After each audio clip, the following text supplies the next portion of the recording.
Here we go.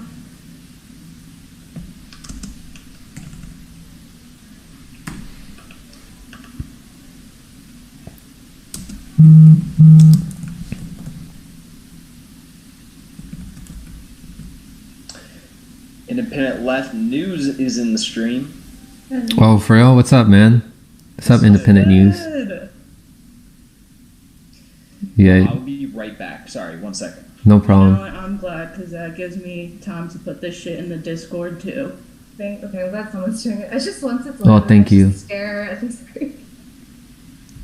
Oh no. I'm still tagging you guys. My computer's slow. Slow News Day Discord. Put that in our special Discord. I'm so paranoid that internet. Alrighty. Oh, let me put it in Slow News Day Element too, as long as they're blowing up my phone. No, I haven't. Do that. There. Oh shit, Fuzz the Fair is here. Retweet. Man, if I miss y'all's tweets, I apologize. It's hashtag We Are All Assange Tweet Storm Day, so notifications are a bit messy. But yeah. Oh, they can't hear you guys. They didn't hear all the stuff you were just saying. I'll be back. I can fix that. Well, shit.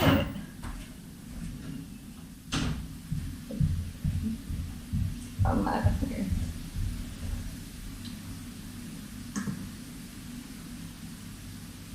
Audio. Yeah. I see my output thing moving. I'm going to decide to later it, so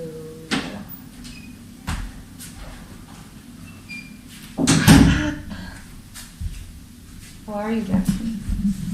I am doing well. Today's just been a weird day. It's like, yeah. Like at this. Like weird today, so I've like had like random time where I'm just like trying to fill the gap, but overall good. All right, they can hear you guys now. Oh, for real? Okay, cool. Yeah. Okay, good. I had Sleepy J telling us the same thing. Thanks, Sleepy. Yeah, thanks, Sleepy J. Yeah, I was just connected to my set up to my headphones, but I didn't have my headphones attached. All right, you guys ready? Oh. Yes. Hey. Who's that? Who's that in the chat? Who's Slow News Day? Who's that? What's up, man? Who that is? All right, welcome everybody to Frank Analysis. I'm your host, Franco. I'm joined today by a lovely cast of people here. I'm joined today by a fellow member of the MCSC Network, Glory Jones, Ali Alexandra of the Chicago Corner, and Jackson Hinkle from The Dive with Jackson Hinkle. What's up, guys? Let's go and introduce ourselves, starting with Glory. How are you doing? Hey, Franco. I'm Glory. I'm co-host of a lovely program called Slow News Day with Steve Poikin and Base God Tech Ninja, Josh. And I am a new member of Mikasa Sukasa Network. So really gassed about that. And yeah, activists on the ground. And we're going to be in DC March 17th to March 18th. That's where my activism will be, at least next week, because tomorrow it's going to be all over the place. But I'll get to that. Ali Alexandra is also here. How are you doing, Ali? Good. How are you? How's everybody Pretty doing? good. Good to be here. Yep, I run Chicago Corner, and some exciting additions are coming. Additions. I'm not going to say anything yet because I just feel like it. But yeah, I'm in Chicago, and I do a lot of writing as well. And some of you have probably seen some of my articles. I've got a new one coming up pretty soon. Probably should be out next week. So it's good to be here. Thanks for having me. Mm-hmm. And last but not least, we have Jackson Hinkle. What's up, bro? What's up, man? How you doing? I'm doing good. Thank you for having me on again. And I am the host of The Dive, and I'm stoked to be here with all of you, with Ali, Glory, and you, Franco. And how you doing? I'm doing pretty well, other than the fact that I'm a little mad that you got your video demonetized recently. So you want to open up with that a little bit? What happened there?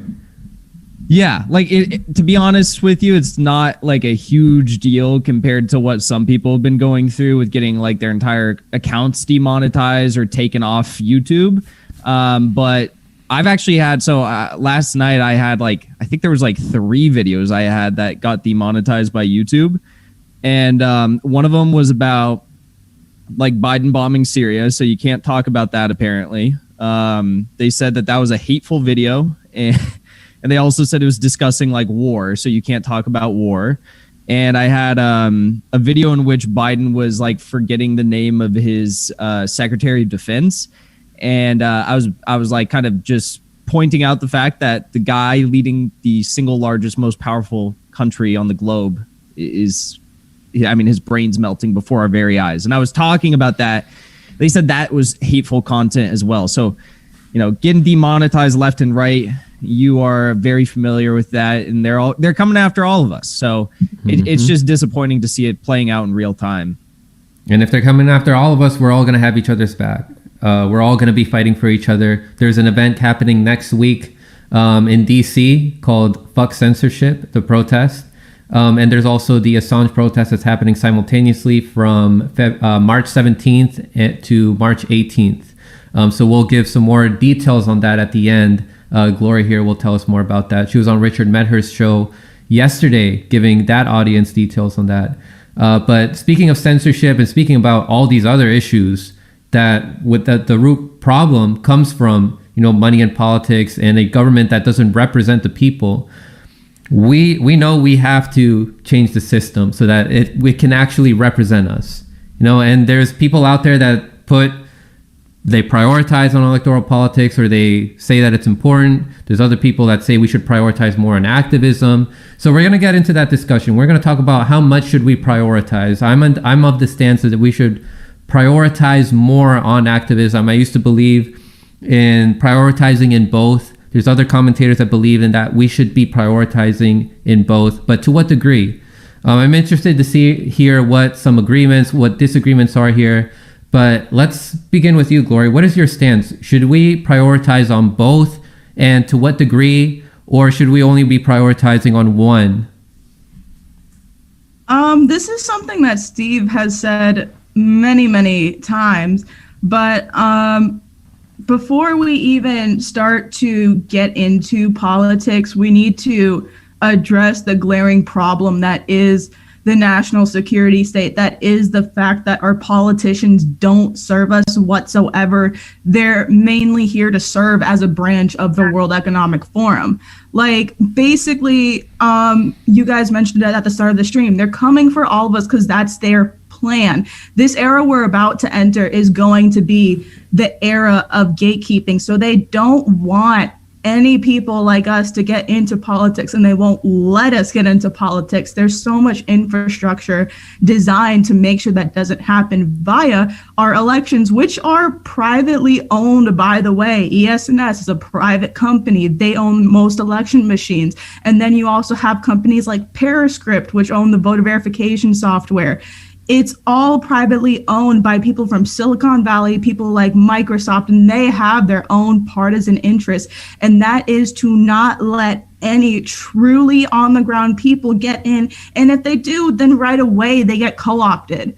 Like, so in my mind, if you want to get into electoral politics at a local level, I won't necessarily hate you for it, but it's not the end all be all. And at the end of the day, it shouldn't cloud your ability to get into real activism, because what we have to do is we have to pour more effort into mutual aid groups, into addressing the growing problem of the national security state, into enriching our own communities to the point where they'll actually be able to stand up to the growing technocratic panopticon and the growing agenda of the Great Reset, because otherwise, if we keep prioritizing on politics and putting our faith in politicians, it's not going to help us whatsoever. So we need to really address this in a way that comes from the ground up and just with mass numbers, public pressure, organizing through mutual aid, any of that, really occupying spaces of the national security state, occupying big tech, your sheriff stations, wherever the fuck Palantir is in Texas, go occupy those areas and show them what's up, because we need a post-partisan movement, especially, or else we'll never get the numbers if we keep playing team politics, sports, or all of this bullcrap. We're never going to get the numbers otherwise. So there, you brought up two important things there, and I want people to understand what these things are. So you brought up the World Economic Forum, and you brought up the Great Reset. So what exactly are those, and how are those two related? Well, the Great Reset is exactly what it sounds like. Well, it's not necessarily a reset. It's just a further consolidation of all the power that the elites, that the predator class currently has, back into their hands again, but in a way that makes it feel like you're involved, because that's the purpose of stakeholder capitalism, which is spearheaded by World Economic Forum founder Klaus Schwab, who's written extensively about this idea of stakeholder capitalism, wherein there's an increasing public-private partnership fascism. But it merely just feels like you're involved because they involve the most co-opted of co-opted civil society groups in it. Like, they involve groups like Black Lives Matter and Sunrise, which at a national leadership level, Black Lives Matter, they're being asked by Ferguson organizers for $20 million because they raised $90 million and did not put 1 cent of it back into the organizers that helped grow that movement. Sunrise took $650K from a George Soros PAC. Like, they are co-opted at the national level, and they are being used to help spearhead the Great Reset. Klaus Schwab has said it himself. He looks to youth activism to be the catalyst for it. So it's like, because of the involvement of these organizations, there's going to be this feeling that we're more involved in the decision-making process because corporate boards are going to have one woman of color. It's going to feel more inclusive, but in reality, it's going to be a transhumanist fantasy. Klaus Schwab has written extensively about how he wants to the internet of our mind, how he wants to connect people further to technology, our bodies to technology. He's talked about literally having chips in cattle so we know what their conditions currently are and what their health currently is. There's just so many draconian conditions and weird transhumanist fantasies and biotechnology visions that this dude has, that he sees as the end vision for this great reset, this great fascist reset, which really just increases the crackdown on all of us, because how they're going to do it is everyone who criticizes it is going to get called QAnon, like Slow News Day. And yeah, they're already putting tags on your videos. Yeah, careful, Gloria. You got Klaus Schwab in the chat right now. He's like, stop snitching. Oh, damn word. Hey, Klaus Schwab, you a little bitch. Yeah, well, you know, there's that. I don't see any politicians talking about this stuff. So, I mean, it's going to be up to truth tellers like us who are online that are going to discuss this with the people. But Allie, do you have anything else to bounce off of what Gloria just said? Well, that's a tough act. I mean, she covered all the bases. It's a tough act to follow. And you said that, I'll go with this first. I definitely don't believe that elections should be the focus anymore, but I'll get to why. You said that politicians don't really talk about it much. And that's kind of true. They don't, not with us, but they talk about it with world leaders. I was watching a video of Joe Biden yesterday, and I can post it in the chat. And it was from 2016 at Davos. And which is like a global forum where they just make decisions about how it's going to go in the corporations, how things will be run in the government, and effectively exactly what Gloria was talking about. So Klaus Schwab, who's again here in the chat, so shout out to Klaus. He wrote a book called The Fourth Industrial Revolution, and that's what Joe Biden was talking about at this forum in 2016. Now, granted, he was far more clear. He wasn't so, far beyond with his mental capacity at the time. So he was speaking very clearly. And he was talking about how the fourth industrial revolution, which would be pretty much implemented in a sense by some kind of crisis, whichever crisis you want to think it is. And it would essentially change how the world works as far as AI and technology. And something that I really found disturbing is the fact that every one of those people in that room, they know that what's coming is going to put a lot of people out of work because of the automation that's ahead. So no, those politicians aren't talking about it with us. They're talking about it with each other and other global leaders. So, I don't really have any respect for them as far as, they're pleased for why they're going to change this time. I might sound cynical, but why should I believe that they have any intention of really effectively changing anything when time after time after time after time, they take advantage of people's hardships, their struggles, and they use their emotions to get people to act. In the same sense, though, a politician is going to be a politician. And if they're not your savior, they're not your gods. Like, we have to be our own heroes. A politician's not going to do it for us. And, I've been guilty of this too. I thought Obama was the greatest thing ever when I first voted for him when I was 18.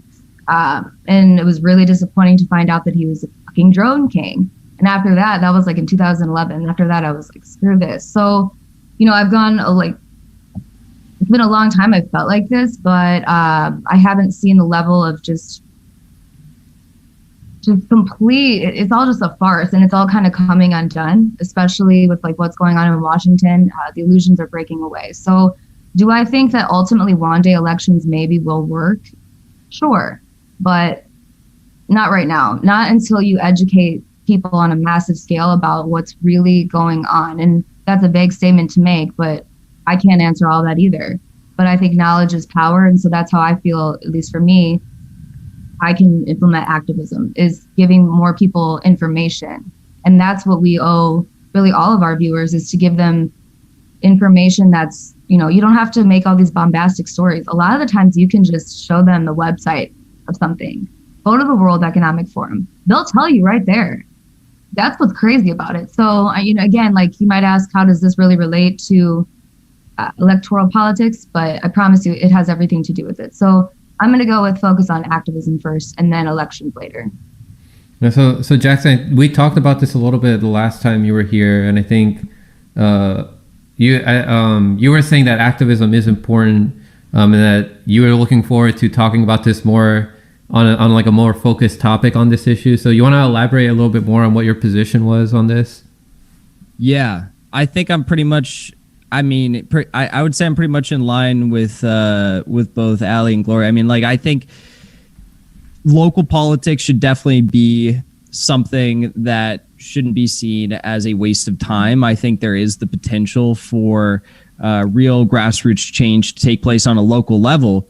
But even when you do break down those barriers and you get people elected on the local level that are supposed to represent you, for example, we had Nithya Raman in Los Angeles that was just elected to, I think she was CD 13 in Los Angeles, and she was, lauded as like a progressive, a socialistic champion, not actually a socialist, but another one of those who's actually more of like a social democrat that calls themselves a socialist. First week on the job, she votes to approve funding for more cops in schools. So and she ran on like an explicitly like anti-cop message, and then the first week does that. And she was grilled after doing that, grilled by Angelinos like across the entire city for doing that and taking that vote. And she came out and apologized, but it's like, you fucking voted for it. You already did it. You can't go back on your vote. Like, this already happened. Now, there's obviously exceptions in which we can point to, I think, on the local level in U.S. politics where we have had victories. I think there's people who haven't necessarily sold us out and who have been fighting for us. Shalma Sawant in Seattle, I think, is a perfect example of someone who has at least stayed true to their vision and what they've been fighting for. Maybe not as left as many of us would want an elected to be if we had like our ideal candidate or our ideal like politician in office. But by and large, she's, I think, someone who has proven that she can campaign on a generally leftist message, as well as continue to fight and apply pressure on that, on that ideology when she was elected. And I think that's a dub. I think that's something we could point to as something that shouldn't be, discredited or frowned upon for participating in. But as far as national politics go, I mean, I think you guys summed it up quite well as to why it's such a pointless endeavor right now to participate in, as well as not just national electoral politics, but also national organizational efforts. You listed Sunrise Movement. You can look to really any environmental organization that's on a large national scale, and you can point to many of the same things taking place there. But at the end of the day, whether it's a local organization or a national organization, local politician or national politician, activists and organizers are going to be the only ones that hold them accountable. And that's why I think you need to have both. You need to have people who are working on both sides. But at the end of the day, I think local politics and organizing should be the main focus of the broader left movement today. I think that's where we could best apply ourselves. One thing I'm worried about is, I think local politics is like local electoral politics is more effective than national. But what if, let's say, we start focusing on it too much? One of the powers that be, like these people who are involved with the World Economic Forum or who are involved with big tech, like what if they start funding more resistance against these people that promise to be fighters like Kshama Sawant? They are. I mean, they put up a multi-million-dollar campaign against Kshama Sawant. They had a Amazon-backed gay man, who ran with like a rainbow flag logo as he led the Chamber of Commerce of Seattle, and she still beat him. And she didn't compromise on any of her values to beat him. And by defeating him, she's been able to pass the tax Amazon and big business piece of legislation that she put forward in Seattle, been able to guarantee housing to unhoused people in Seattle at an unprecedented rate. And I think those are undeniable victories. Do we have enough time though to like keep pushing for people like Kshama Sawant? Like by the time that we have like a whole bunch of people like her, like when would that be? Like would it be fast enough? I think that the only way for that to happen is if we increase their sense of urgency. If we're applying as much public pressure as we can, what do you guys think? I mean, I kind of agree with you in the sense that like we don't really have time, because for every one Kshama Sawant, how many AOCs do we get? How many Elizabeth Warrens do we get? How many Debbie Wasserman Schultzes do we get? Even if you can get someone in at the local level, it can't really help the bigger picture much to a degree if they're still going to be hindered severely by the institution that they ultimately serve at the end of the day. Because most politicians, despite what's in their hearts, most politicians often end up legitimizing the very system that's killing all of us to this day. Most politicians are corporate empire PR agents, which is what I like to call them. And like several of said politicians show up in these Davos panels with the World Economic Forum, literally conspiring over how they're going to shape the world, over how they're going to enable this great fascist reset coming to get us all. Because like Kirsten Gillibrand was on there, Ted Deutsch was on there, Greta Thunberg goes to Davos yearly at this point. So many activists, even at a national level, go to Davos. So many politicians, local and national level, go to Davos to receive orders from their masters, because the way these panels work is they only give the first 30 minutes of the panel public access. The rest is all in private. So they get to literally conspire about how they're going to hinder liberation movements, about how they're going to crack down on all of us. So even though I applaud someone like Kshama Sawant for her organizing in her position, at the end of the day, we need to get rid of this whole system. We can't afford to legitimize it any further. We can't afford to legitimize centralized structures as a whole further, because large hierarchical structures exist within activism too. And that shit eventually trickles down as well, like with something like Sunrise. they are so obviously co-opted at the national level, and it's begun to trickle down. I know a lot of great people within Sunrise, but everybody I have met within a leader position there, even at a local level, is a dead-eyed activism speak robot. So we can't really afford to be riding within that system any longer. We have to take a step outside of it and kind of go at it from the outside, pressure it from the outside, and really take it down and build something up that doesn't rely on hierarchical structures that oppress so many. Yeah, go ahead, Ali, if you want to add something on to that.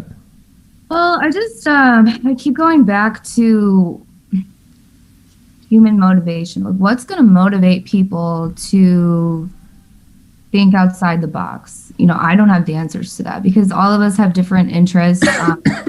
We have different beliefs on some things, and that's fine. Let me just use this as an example. So we're going back to politicians again. I'm just saying, as far as what's more important, which is activism or electoral politics. Again, what do you hope for from a politician? You want them to effectively be able to make the changes that they run on, and at the very least, provide some kind of understanding as to why it didn't work. You don't get that, though. You don't get politicians talking to you like you're a real person. When I was doing research on the DSA a month or two ago, and I was looking, I believe it was on their Medicare for All page. They were giving, it was like a kind of like a marketing toolkit, like a suggestions page on like how to talk to voters to get them to get on board. And the suggestion was that you talk to them like they're in middle school. And I can, post this in the chat too. So like, that's what, and I'm just using one example of like a political arm, but like, that's what they think of us. Like, they think that we're stupid. So for me, it's really hard to imagine like really showing them any respect as far as like going out of my way and providing dollars to people that they don't care. I don't, it's hard for me to keep going on this, only because I'm just kind of an actions person. So like words mean nothing to me. I want to see action. I want to see like what you're going to do. And at the very least, at least explain to your voters why your campaign's actually, bullshit, and you're just running to make some money, because that's most definitely what happens a lot of the time. There's campaign finance laws that outline that you can just say that you're thinking about running for election, and that is considered, you can then start collecting campaign money. It's a money grab. I mean, it's a great deal, really, if you think about it. I mean, but honestly, like, it's such a dishonest process at this point.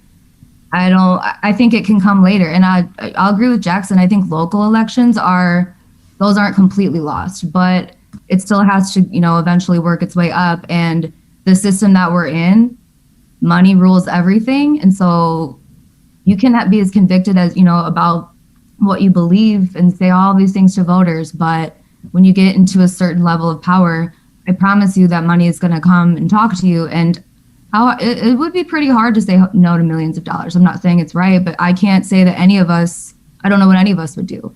But that's the system. So if we're cool with that, then sure, let's keep doing it like we've been doing it. Yeah, go ahead, Jackson. Otherwise, I think it's time to change. And I don't have all the answers, but that's just how I feel. Yeah. Yeah.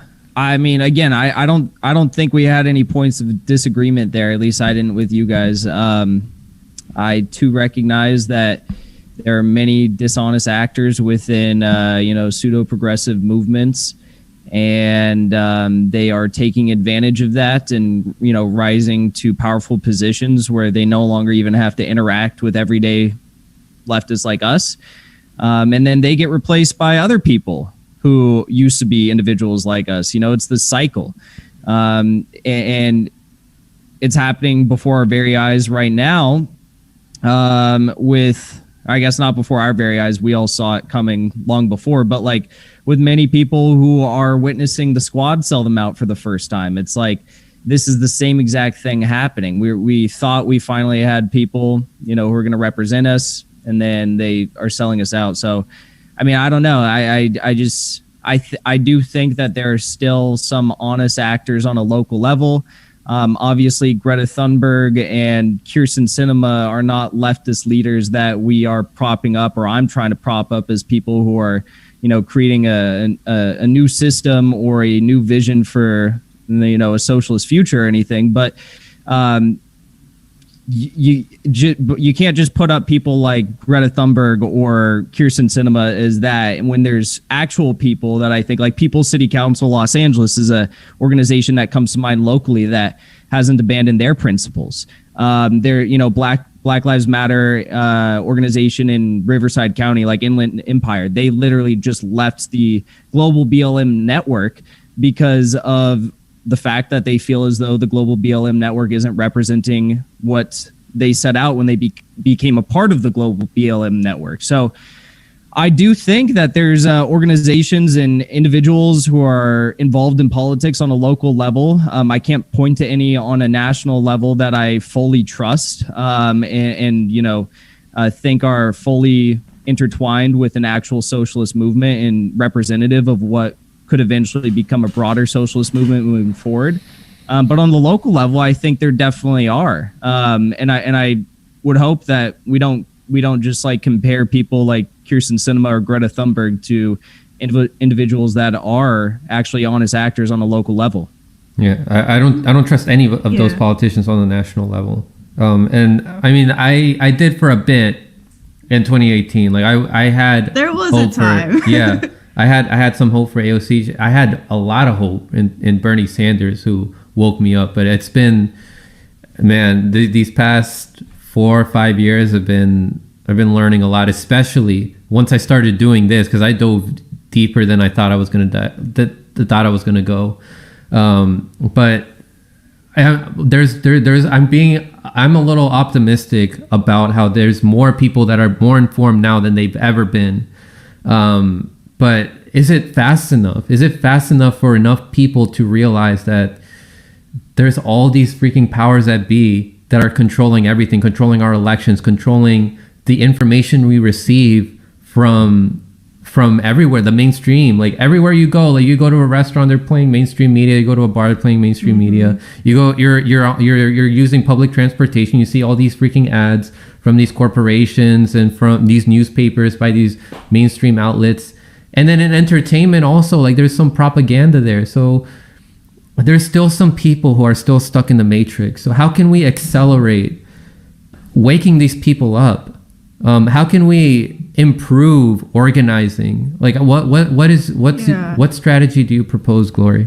I mean, energy is very, very much there. That's something that you can't deny, like wherever you are. Like the energy is very much there, but I worry so much about my generation's energy getting co-opted by the powers that be with organizations like I brought up earlier, like Extinction Rebellion and Sunrise and Black Lives Matter. And I worry about that, but I also worry about all these hyper-partisan narratives that are being spearheaded by progressive leaders. This incoming wave of censorship is being pushed by people like AOC who want to help control misinformation, by CEOs of corporations like Smile, which is supposed to be an LGBTQ advocacy group, when in reality they're partnered with firms like Wells Fargo, and they're advocating for these disinformation control campaigns and saying, oh, it was such a great thing when Facebook and Twitter censored the president because it reminds you of the powers of the CEO, and taking all that energy from these social movements and putting it into empowering the system and empowering the police state and the national security state. Because we need to have, and that's one of the things that I'm really excited about joining MCSC for, is we need to have people that are willing to pull them away from falling into these hyper partisan traps, like on the left too. Like I love People's City Council. I love on the ground journalists like Vishal Singh and Sean Becker Carmichael. I love them to death. And every time I see them on the ground in LA, it's calm. And in fact, I see them on the ground tomorrow at 9 a.m. We're going to be in front of LA City Hall protesting some stuff. And if you can make the drive down from Orange County, Jackson, you are more than welcome to come through.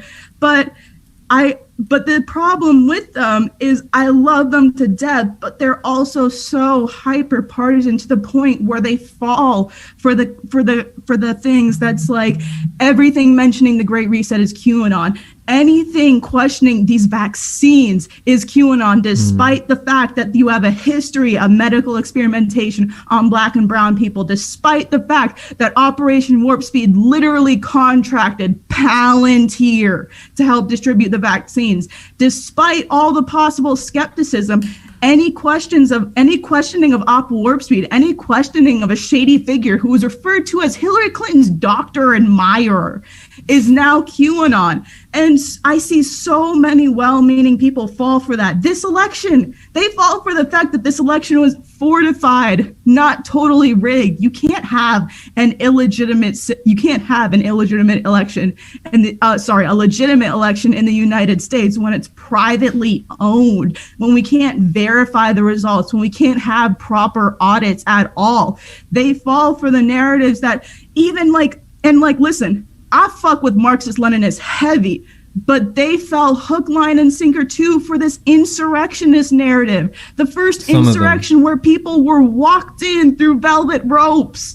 So there's so many hyper-partisan pitfalls that pit people against each other instead of those at the top. So that's my hope, is that we're able to get on the ground and really just talk to anyone, left or right, and get them to see that the enemy is not each other, that we can't be snitching on each other. We have to focus our energy at the system that's killing all of us. Yeah.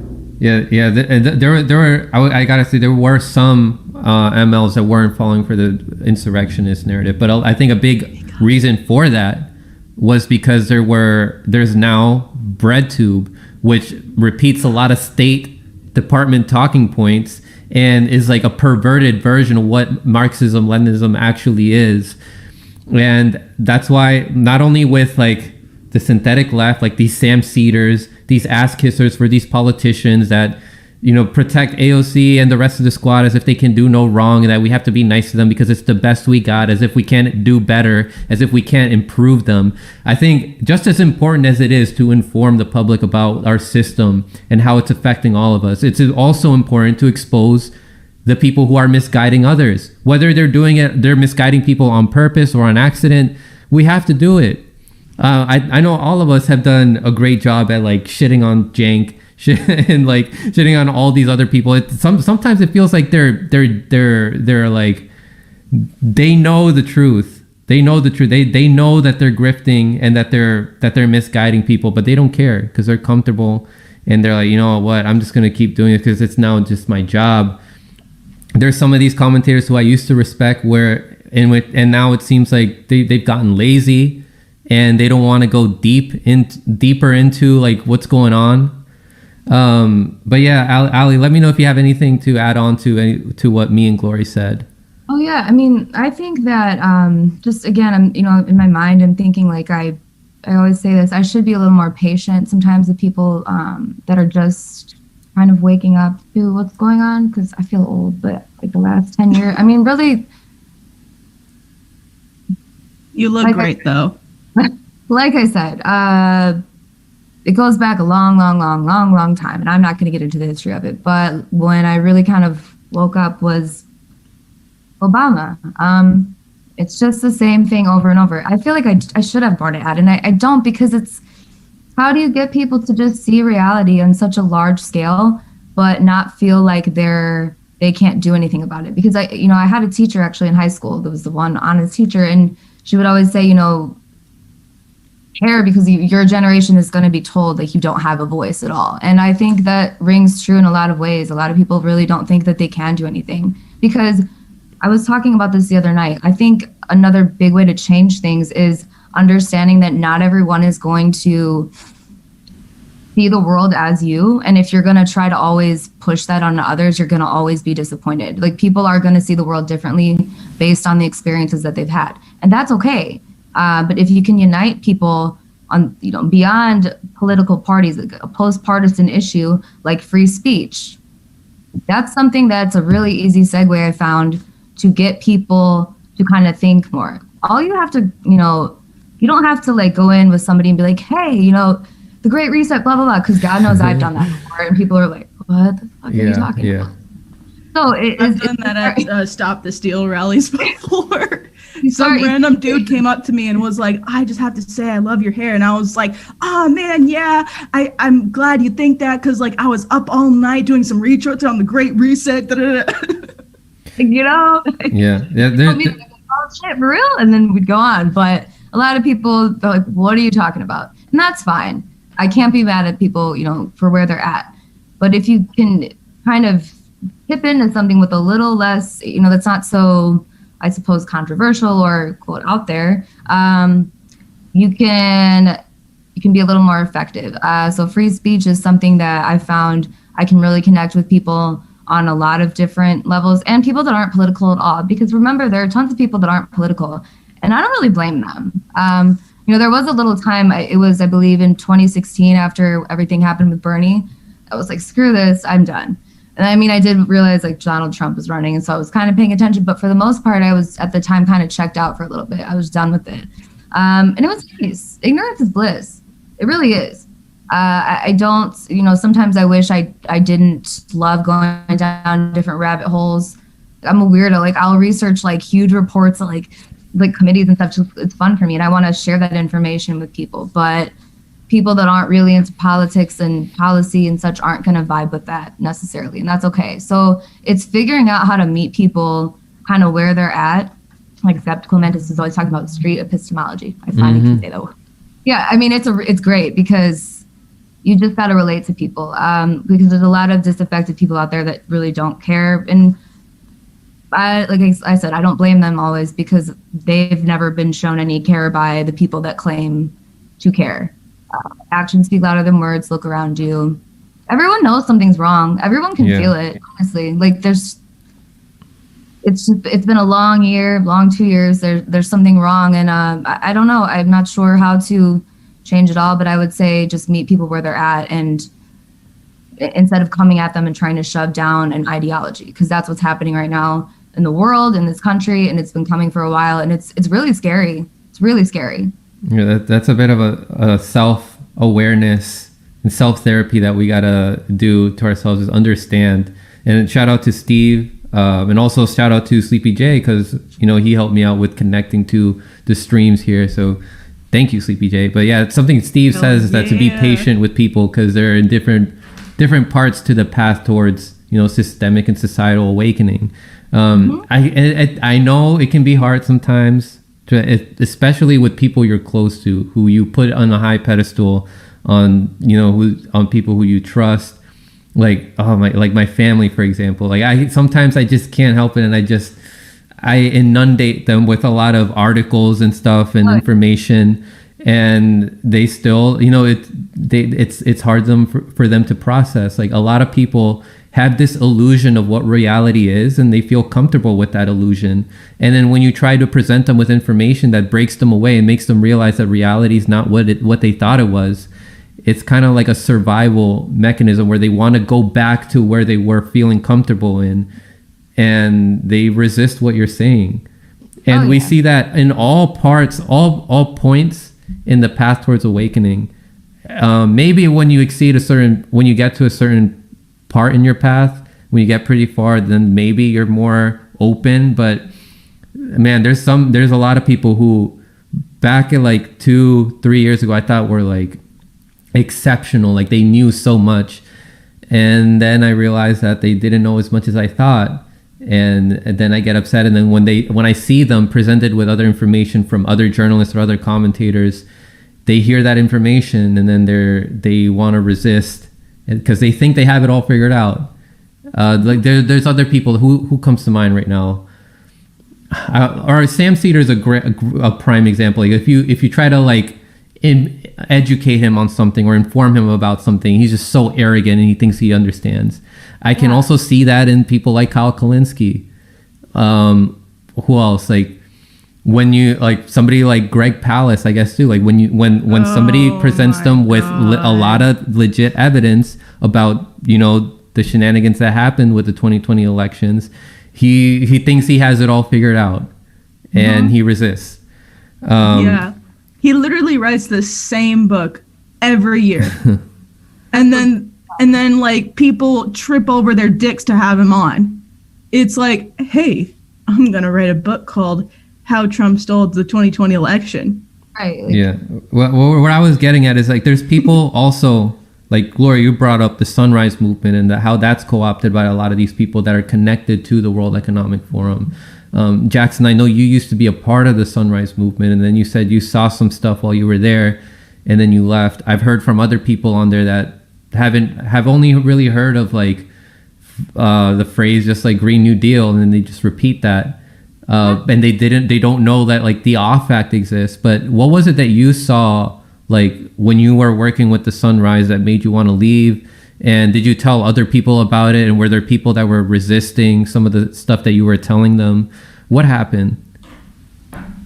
Yeah, I mean, it was just there. I mean, there's a few things. Like one of the biggest things that was a standout for me was even in the 1-page resolution that they put forward on a Green New Deal. You know, they'll never be bothered to actually introduce legislation on it. That will never happen. Yeah. That requires far too much work for them. Apparently, they're very busy doing photo shoots on Rolling Stone with Nancy Pelosi. You know, people like AOC. But it's very difficult to even have a conversation about nuclear energy with any of them. They, you know, it's like instantly shut down a conversation about nuclear energy or nuclear waste, and including like any larger discussion about waste storage for energy production in the United States in a Green New Deal, which obviously would be a massive jobs program. Just looking at the storage of nuclear waste or toxic waste, radioactive waste, high burnup fuel, things like that. But yeah, any larger discussion about nuclear power is always shut down. There's not even a debate about like thorium reactors, small modular reactors versus fission and fusion reactors. It's just like no discussion whatsoever. And when you can't properly lay out a vision for what you're fighting for, then people aren't going to want to fight for the vision that you're putting forward, you know? And that's what I think a lot of people saw happen with Sunrise Movement. I mean, unfortunately, nuclear power just isn't a thing that a lot of people are familiar with or have a you know, like a deep knowledge and understanding about. So sometimes people just don't want to talk about it because they don't know and they're not willing to do the research on it. But that was probably the first thing I saw where I was like, ooh, I don't know about this. And then Tulsi Gabbard came surfing out in front of the power plant in my community with myself and a few other local stakeholders, and my friend Leona Morgan, who is Danae. She lives in New Mexico, where they're planning to store all this nuclear waste. And we had a conversation with her about like the shortcomings of the proposed Green New Deal and why we don't really fuck with it, and why a lot of people prefer the OFF Act over the Green New Deal.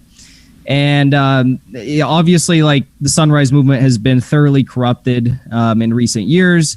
It's an extremely hierarchical structure. There's no real opportunity for, you know, actually having like democratic discussions in the Sunrise Movement. But yeah, those are a few of the issues I had with it. And Ali, I liked what you had to say regarding like meeting people where they're at. I think that's always a good, you know, baseline way to try and engage people in a broader left movement or an anti-establishment movement. And I think it's awesome that there are people who are trying to reach across the aisle in left media today, talking about like anti-cop sentiments or why we should defund the police, exposing corruption, pay-to-play politics in government and in the media, especially surrounding foreign policy, and also exposing the lies that are told to us in countries like Venezuela, Iran, you know, you name it, right? All the North African shadow wars that are going on right now, as well as the intelligence apparatus in this country and the deep state, and why we need to combat that aggressively. I think those are all like points of agreement that most people have, regardless of their opinions on, say, abortion or something like that, that can really unite us against the establishment. So it's been cool to see a lot of independent and left media starting to have those conversations with people on the other side of the political spectrum. And I've been trying to have more conversations like that and surrounding those issues in my own life with friends and family who I don't necessarily agree with on every issue. Do you sometimes get met with like resistance, like when you try to tell them about things like the OFF Act or how like the Green New Deal isn't effective enough? I'm assuming he said OFF Act. Okay. Yeah. Yeah. No, I mean, I usually when like having these conversations about regardless of what like preconceived notions people have when they come into a conversation, I think if you just hear them out and maybe not even try to impose your own beliefs on them, but like question what their beliefs are and what their the narratives that they're espousing are, that oftentimes has a at least in my cases, like I've had a pretty good success rate of challenging people's ideas and what they think to be true and what they think to be the facts of the matter regarding any of those issues that I listed. So I think if you just always approach something with an open mind, that's a good starting point. But bringing it back full circle to like what you were talking about earlier, the question is whether you're focusing on changing people mind to mind, or whether you're working in an organization, or whether you're working on a local campaign. It's like, how do we do this fast enough? And when I was talking about local politics and local organizing earlier, I wasn't trying to say that like that's the end all be all answer to like having this extreme radical quick shift that we need. I think that would be extremely naive if someone thought that to be like the solution. But it's tough to imagine what that solution will be when there's always the pressure coming from the establishment and from the rich and the powerful and the elites. Like you see now, like mainstream media companies are just streaming their regularly scheduled broadcasts onto YouTube. They're infiltrating these spaces now as well. So it's a constant fight. Yeah. I think as tough as the pressure is, it's important that we realize that there's more of us than there is of them. And that's how it always be. That's how it always is. United in numbers, we can rise up. And that's part of what being an activist means to me, is kind of letting people know, listen, we all have the power to stand up to the national security state. That's why, that's one of the points I try to get out in these weekly tweet storms with hashtag We Are All Assange. Like, every one of us has the power to draw the ire of the national security state, to stand up against the empire. And I mean, that was really interesting what you were saying with Sunrise, Jackson, because I mean, part of the reason why I refer to a lot of their leadership people as Dead-Eyed Activism Speak Robots is because that's all they know. They only know buzzwords like Green New Deal, climate change, the climate strike movement. Meanwhile, Net zero. Like I've done so much research. I've done so much research to see if they made any comments on the fact that there are stakes being sold out for the ocean floor right now for the deep sea mining, which is going to take place in order to provide the resources necessary for the fourth industrial revolution. And which is just an awful idea, by the way. It tears up the substrate beyond recollection. You don't know what the noise or light pollution could do to populations of animals that are mostly albino or on hydrothermal vents. It's disgusting to think of the consequences of that. And yet here Mark Benioff is, owner of Time, actively selling out stakes and presenting himself as a gatekeeper for deep sea mining, and Sunrise has no comment whatsoever for it. The remotely closest thing I found was like a little milquetoast statement from Greenpeace. That's the only thing I found. So it's so disingenuous when people present themselves as gatekeepers of environmental issues, despite the fact that they very clearly don't care about something like nuclear power, don't care about an issue like our oceans or overfishing or any of the detrimental effects that our imperialism has on the land itself in places like Central Africa or the Congo or the Niger Delta. It's disgusting to think so, and it's only going to get worse if we keep pouring our resources into this perpetual wheel of electoralism, if we keep legitimizing this system. I'm not necessarily asking people to go and overthrow the system tomorrow, but what I'm asking is that we band together and not give in to this system, because if, I'm going to use Steve's favorite term, if we can all collectively ascend, then we have the numbers to be able to get shit done. We do. We just need to believe that. We just need to put that in our minds. And there, I always wonder why narratives, people want to curb certain narratives from being pushed, even ones that are really bad. And people might not agree with me on this, but I am a free speech absolutist, meaning that there are consequences sometimes for the things that you might say, be whatever they may be. But, you've got to question why time after time a certain narrative is not allowed to be talked about. It's again, that simple. So that's why I go back to just providing people with the knowledge and in ways that are relevant to them. It's like, I don't think this is going to be like a one size fits all approach. Obviously, it's going to be like multifaceted. It's more just empowering people to act in a way that feels comfortable for them in a sense, but also is effective. So, I mean, just right here, even like the three of you, you're all extremely effective in what you do. And you also all believe in what you do. So that's important as well. I mean, you can get a sense if you follow enough people, you can tell who's kind of in it for the money or, just the fame. And that's fine. People are going to be people. And then others are in it because it's what they believe. And they want to, those are the people that motivate others, I think, the most. At least they motivate me. And all of you are effective in what you do. And there is a responsibility that comes with that, I think, for all of us, if people are listening. I'm just a nobody, but it's flattering that people listen to me. So, knowing that, I want to give people the right information. When I do the research, it's painstaking, but I want to get both sides. And again, it's always about just trying to be objective when you look at things, even from people that you've been told your whole life that you're supposed to hate. I'm from Indiana, okay? Like I moved to Chicago about 14 years ago. So I have friends that they grew up in conservative homes. Are they all racist assholes? No, they're not. They're kind of just normal people. Maybe their parents had some terrible, shitty racist beliefs. But again, you don't want to generalize. And I see a lot of that being pushed by mainstream narratives, and that's for a reason. Not only is division profitable, it's designed that way to keep people from talking to each other because there are more of us than there are of them. Look back at the people who do bring people together. What happens to them? They're usually killed.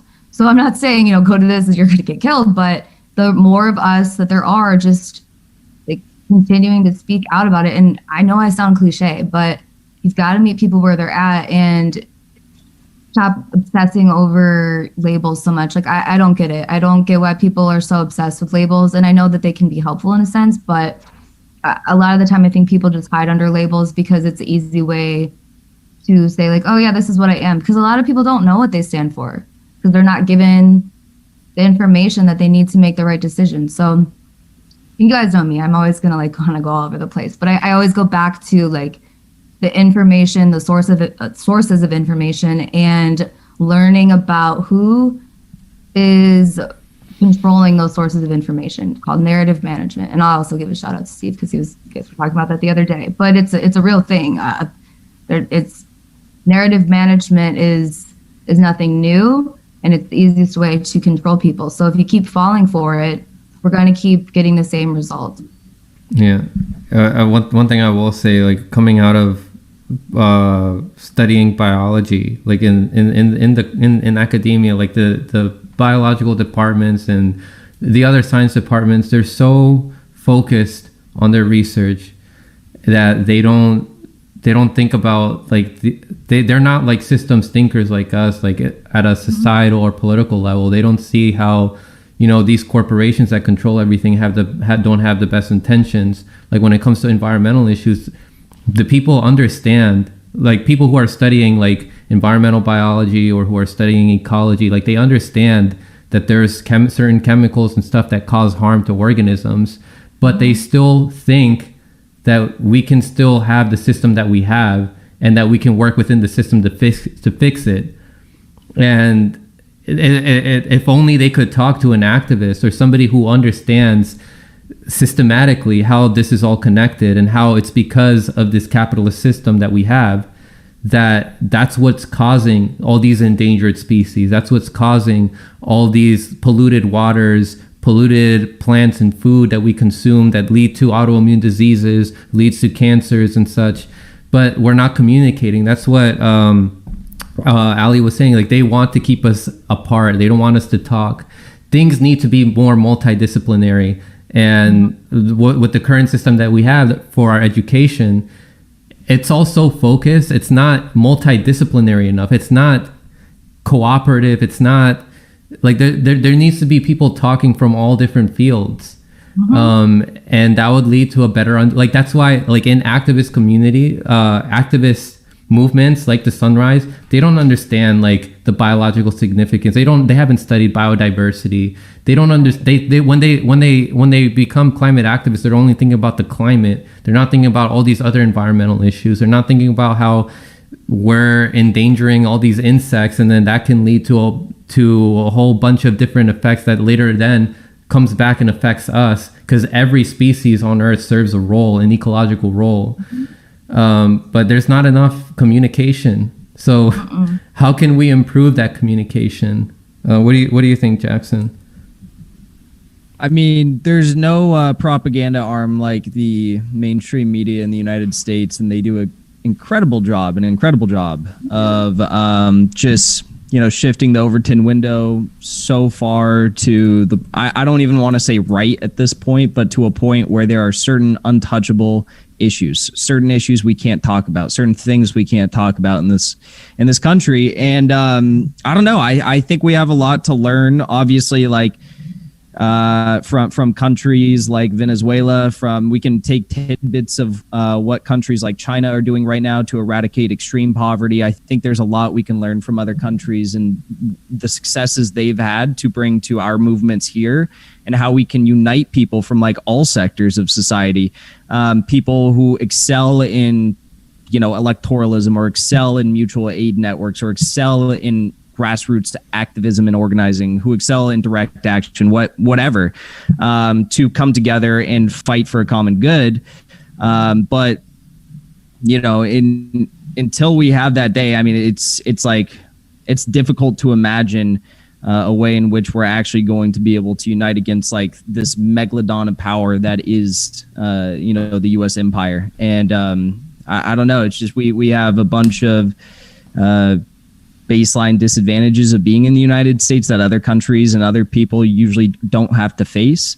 And that's something we're going to have to, look into. And by the way, for whoever in the chat was saying, talking about nuclear power, for the record, like, I don't support nuclear power. That's why I was pissed off about the lack of, I guess, ruling it out in the Green New Deal.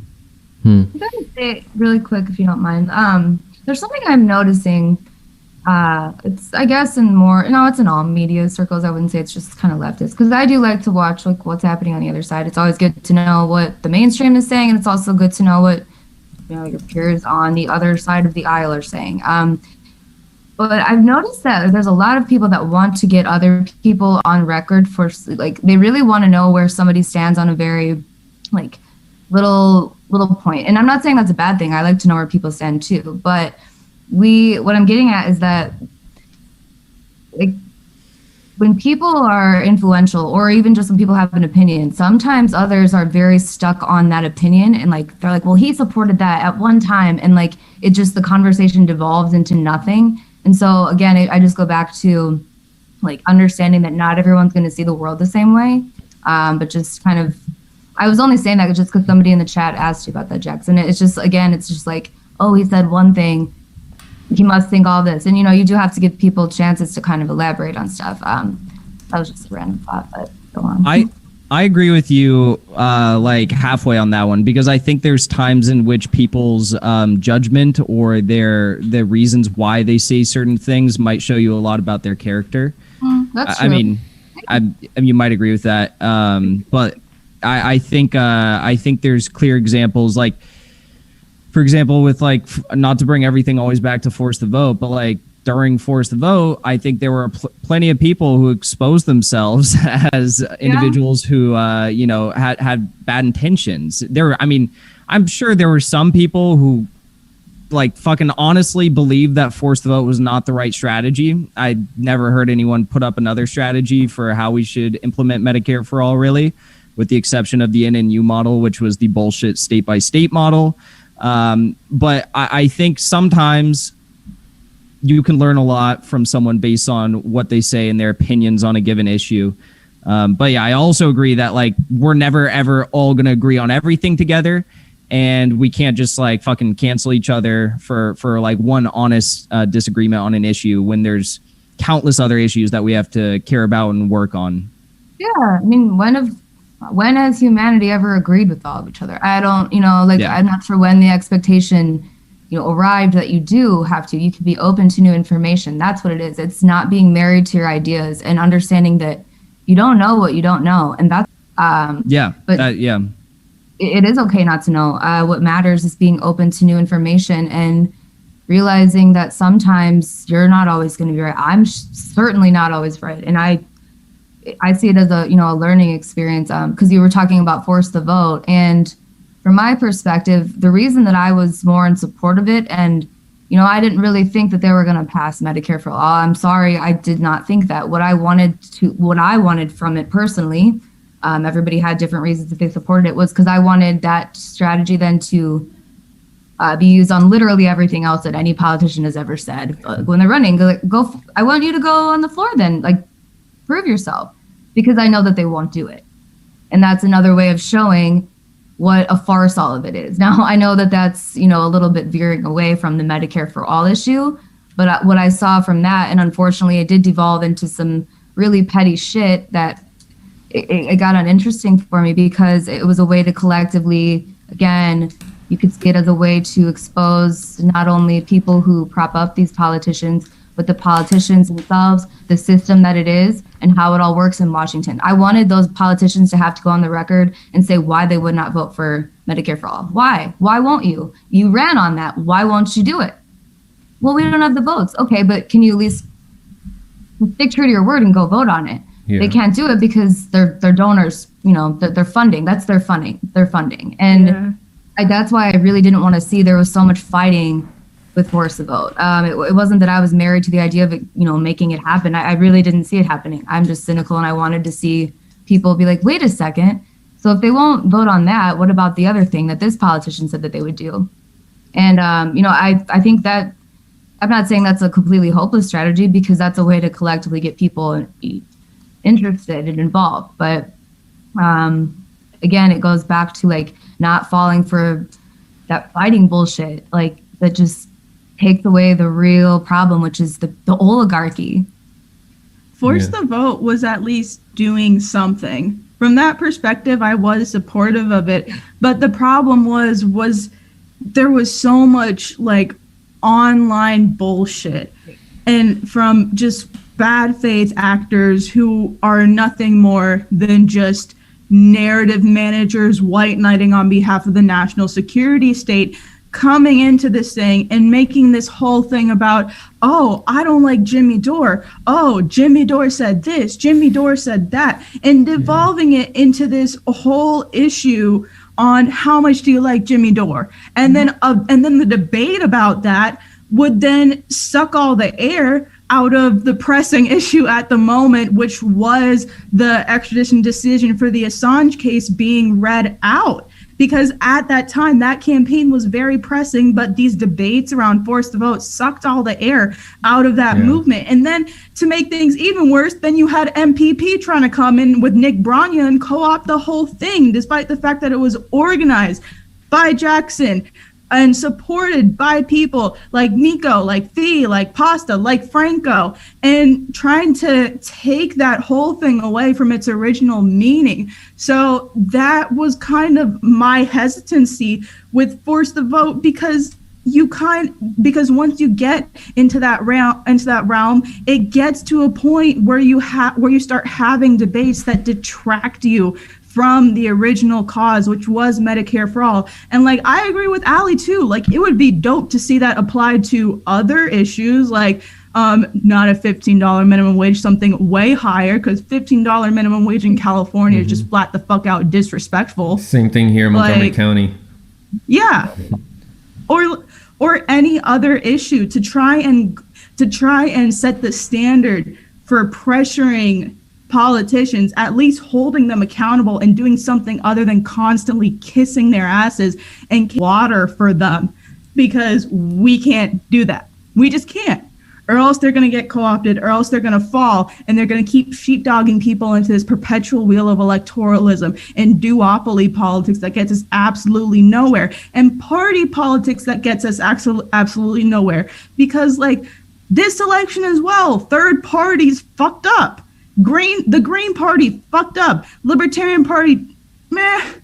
PSL was meh. I give them respect for it, but then I haven't seen them do much since.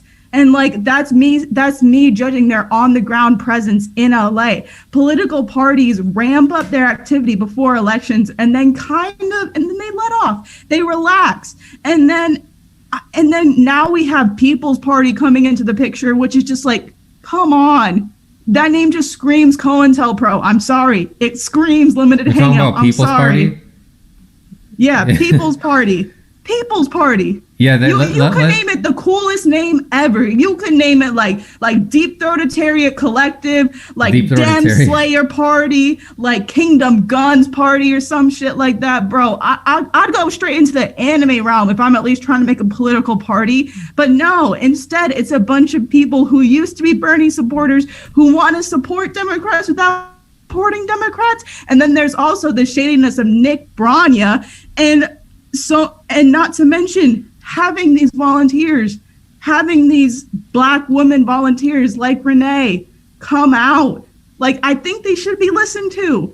I don't know too much about their issue, but I want Renee and Camilla to get listened to, because if we keep falling into this cycle of pouring our resources into party movements, of pouring our resources into electoral movements, we might really we will run out of time. Let's get into that. But before we do that, though, just remind me, please, because I do want to bring up the silencing that happened and the censorship that happened to Whitney Webb, James Corbett, Vanessa Veely, Yes. I'm going to have on the show on Sunday. Franco! I love Vanessa. I'm so happy for you. Thank you. Yeah, because that I wanted to bring that up later, because I think that's something that we really need to improve on. Because if these people who are delivering the truth to people and information that mainstream media outlets, these investigative journalists, we have to protect them as much as we can. And I think it's the responsibility of commentators like us to be elevating those people's voices. But yeah, let's talk about MPP. I mentioned in my debate with Ian from Epic Philosophy and in the recent videos that I did with MPP, I think that they put the cart before the horse. Since we're talking about electoral politics versus activism, I think that the strategy that MPP is using is too much electoral politics, not enough activism. A third party should evolve from the coalescence of all these different movements together. Like the anti-war movement, Black Lives Matter movement, the civil liberties movement. All of these different movements have to come together, all agree, and the people who lead these movements are usually the ones that are most educated, most open, and they talk to each other. Kind of like what we did with Force to Vote and the Assange people, like Action for Assange. You guys spoke. We had people from both events going to each other's events. We can expand that even further so that it goes nationally, so that we have all these different movements coalescing with each other, and then we get a general strike, and then we have the election integrity movement that's educating everybody about ways that we can overcome our election system problem. Because how will a third party succeed if we're not acknowledging that enough? And I don't see that in MPP.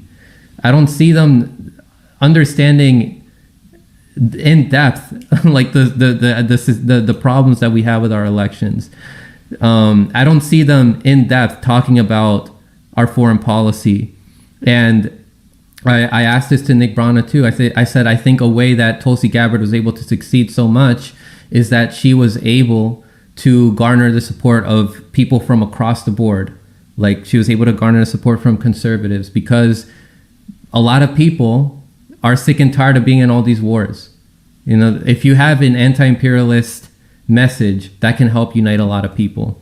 Yeah. But it just seems like some of these people that are in leadership of MPP, some of them may be genuine, but I just don't think that they're knowledgeable enough to be strong enough leaders.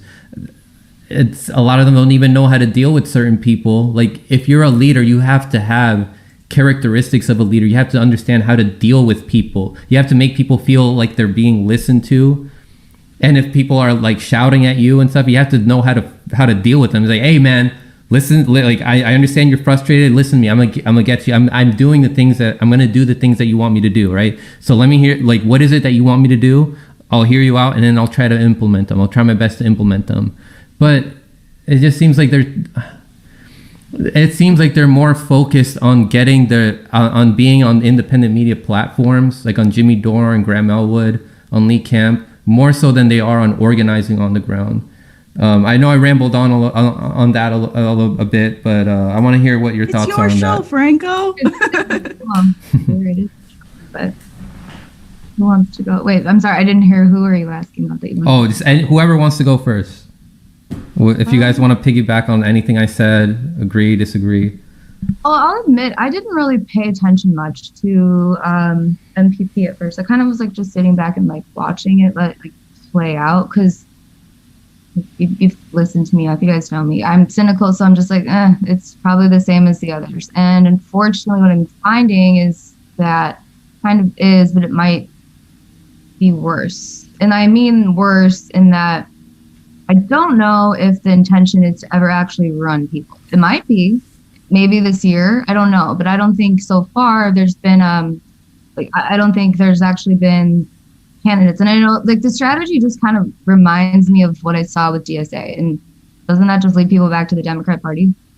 Oh, it does, because it's part of the Democrat Party. So I just I'm going to have more to say on this, in the coming days. But what I'm finding so far is just that there's a lot of people that are really hurt, and they put a lot of time into something they believed in.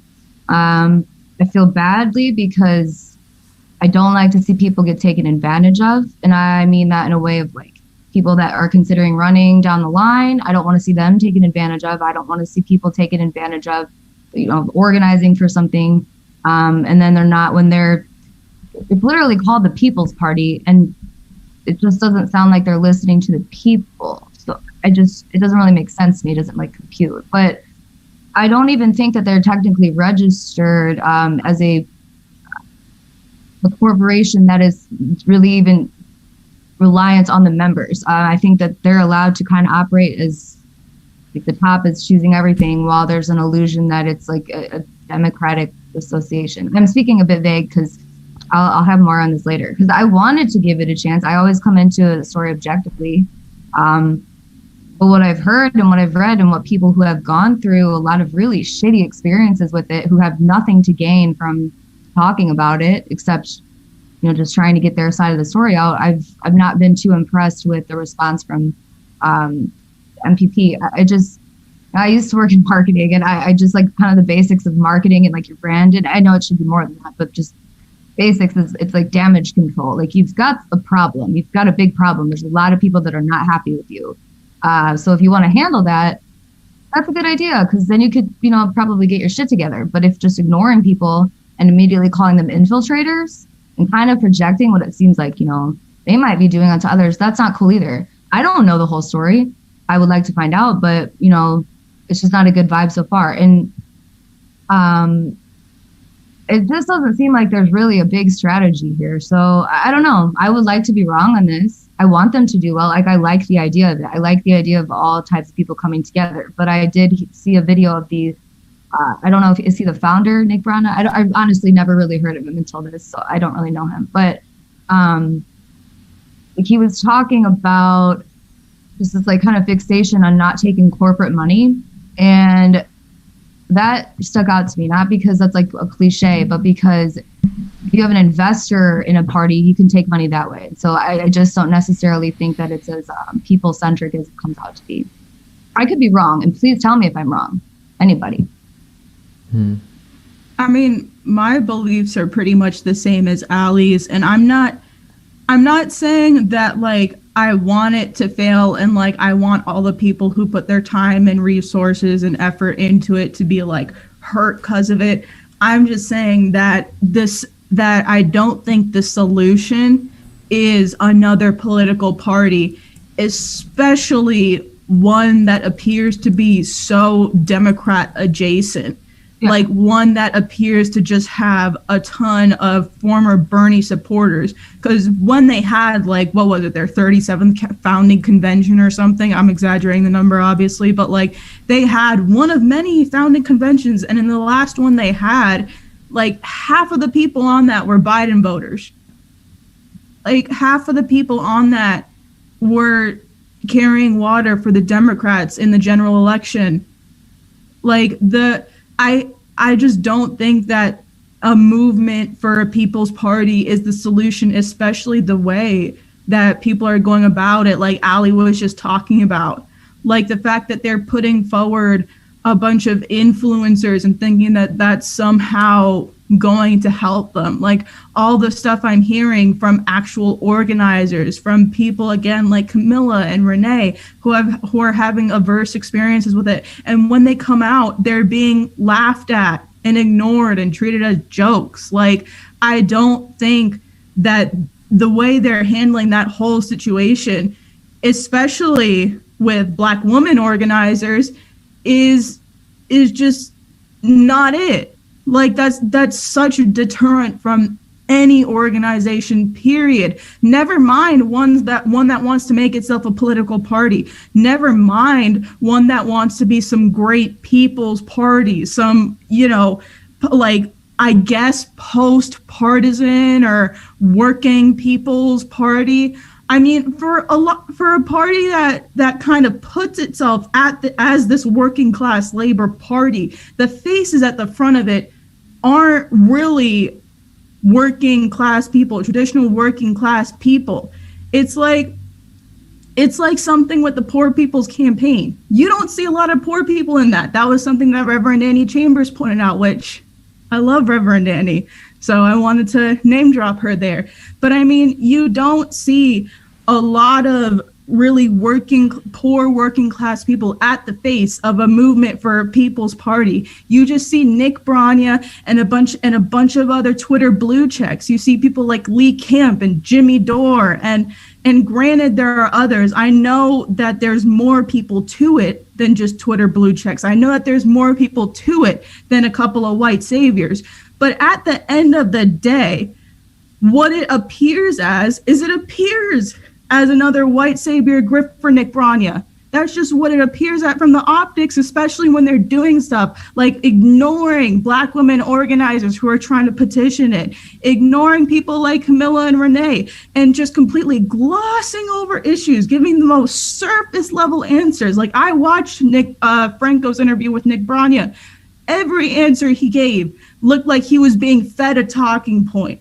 Every answer he gave looked like he just didn't understand it. And like, to speak to Ali's point about the no corporate PAC money thing, it's like this whole idea of no corporate PAC money has become a progressive brand. So at this point, like, what's the point of no corporate PAC money when your brand is already pulling in money? When MPP, like when they put out those emails for Force to Vote, those were email lists for them.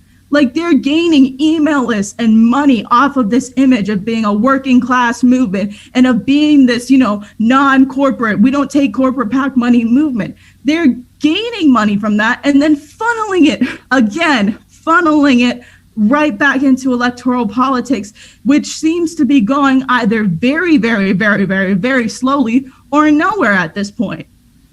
Mm-hmm.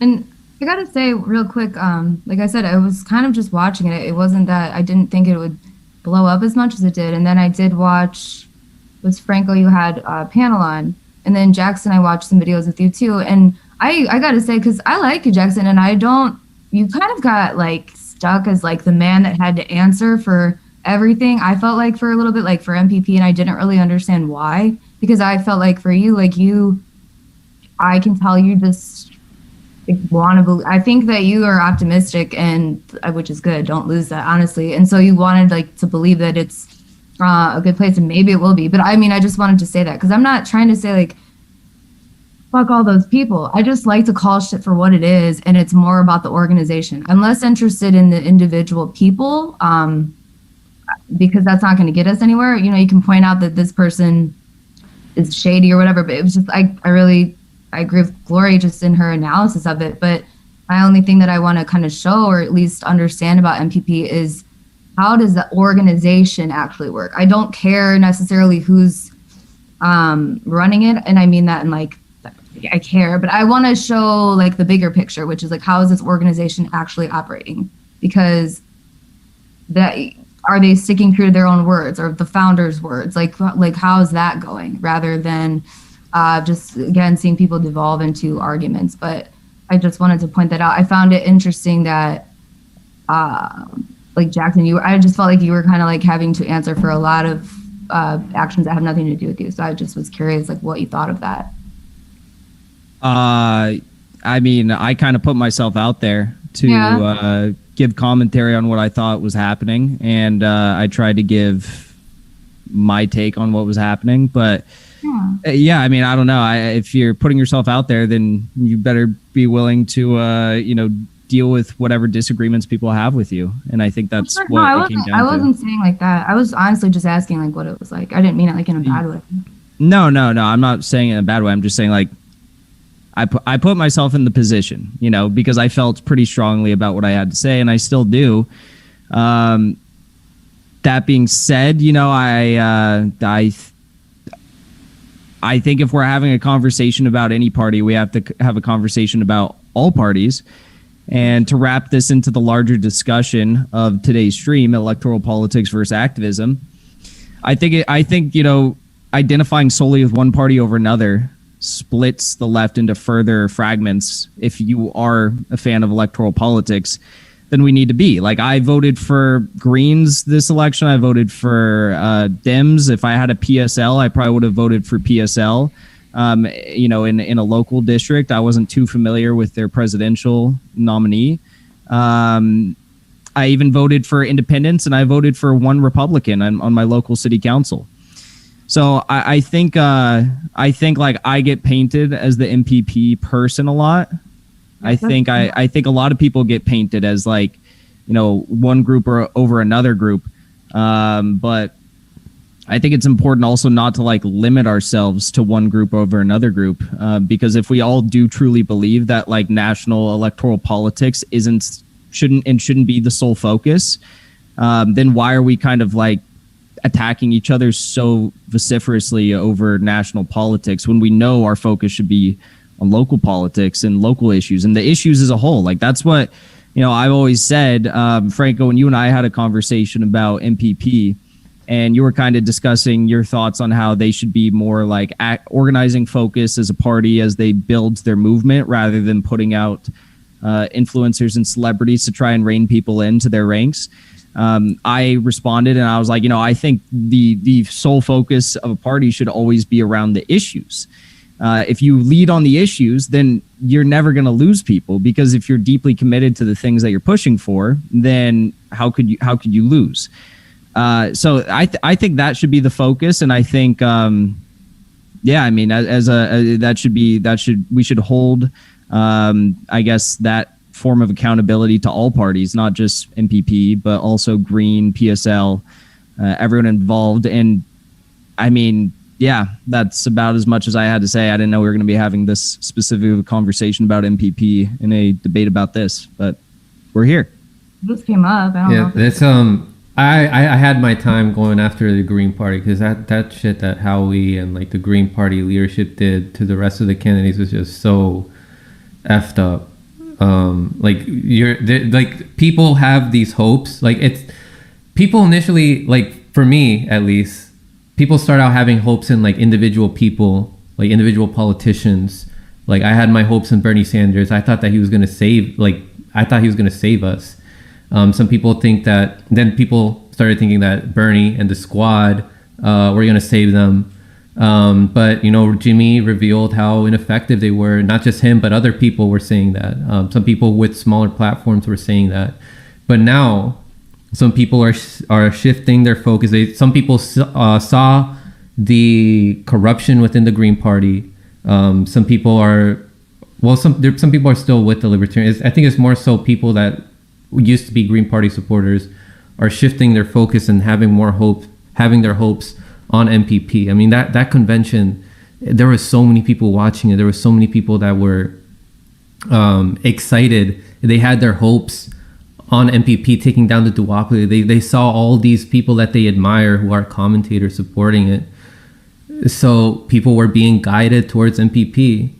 But then seeing just like, the dysfunctionalities within it, going beyond the surface of like the nice things that they say and the things we want to hear, you see that they don't really have like a concrete strategy for how to actually take down the duopoly.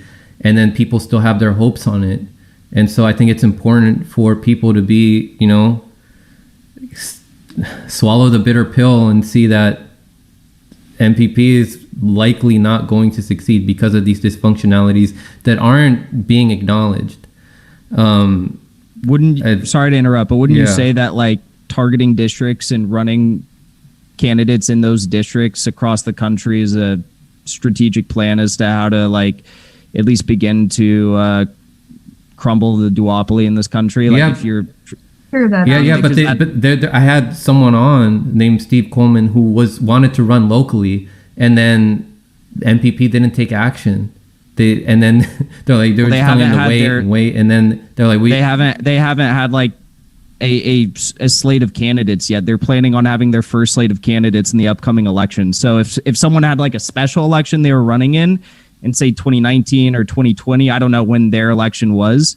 And I don't even know if they're focusing on local elections right now. And that might be a point of disagreement you might have with their strategy if that is the case. I don't know if that is the case. But my understanding is they're having their first slate of candidates in 2022. And they're focusing on congressional seats and, a presidential nomination, which personally I don't think it should be the focus. But that's just a disagreement I have. I'm just genuinely curious because like that's what I was more wondering. I want to know like what they're gonna do because like before you put trust in something, you kind of want to know the plan. And I get it that it's new, so I'm not even faulting it for that. But is that what the strategy? It sounds like it's like you go into congressional districts where it could be a win, but do you know if they're gonna run as a third party or are they gonna run as a Democrat and then like switch once they're in? I'm genuinely curious. And if you don't know, I'm just curious where I could go to find out. Because I've been the one saying a third party would be a great idea, but yeah, they talk about. Just came from a conversation, full disclosure, with Nick, and I know there's very strong opinions about Nick in this stream, but even in that stream, he discussed the fact that they're focusing on recruiting candidates and having people like nominate candidates that could run for Congress. If the committees that are approving or denying candidates that they want to put resources towards are approved, then they put subsequent resources towards them. That I would imagine look like any other party. Green Party, I'm sure, does the same thing. Democratic Party, I'm sure, does the same thing and more because they have so many resources. But yeah, there's not going to be any concerted effort to elect Democrats and have them switch over. I think that's just sort of something like if Democrats or Green Party candidates or independents want to switch over, sure, that's already happened.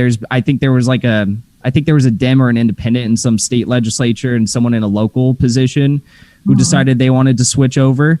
But it's not really a big deal. It's as simple as like, going online 5 minutes, re-registering as MPP. So yeah, I think their focus is going to actually be on running a third party slate, challenging Democrats and Republicans in congressional districts.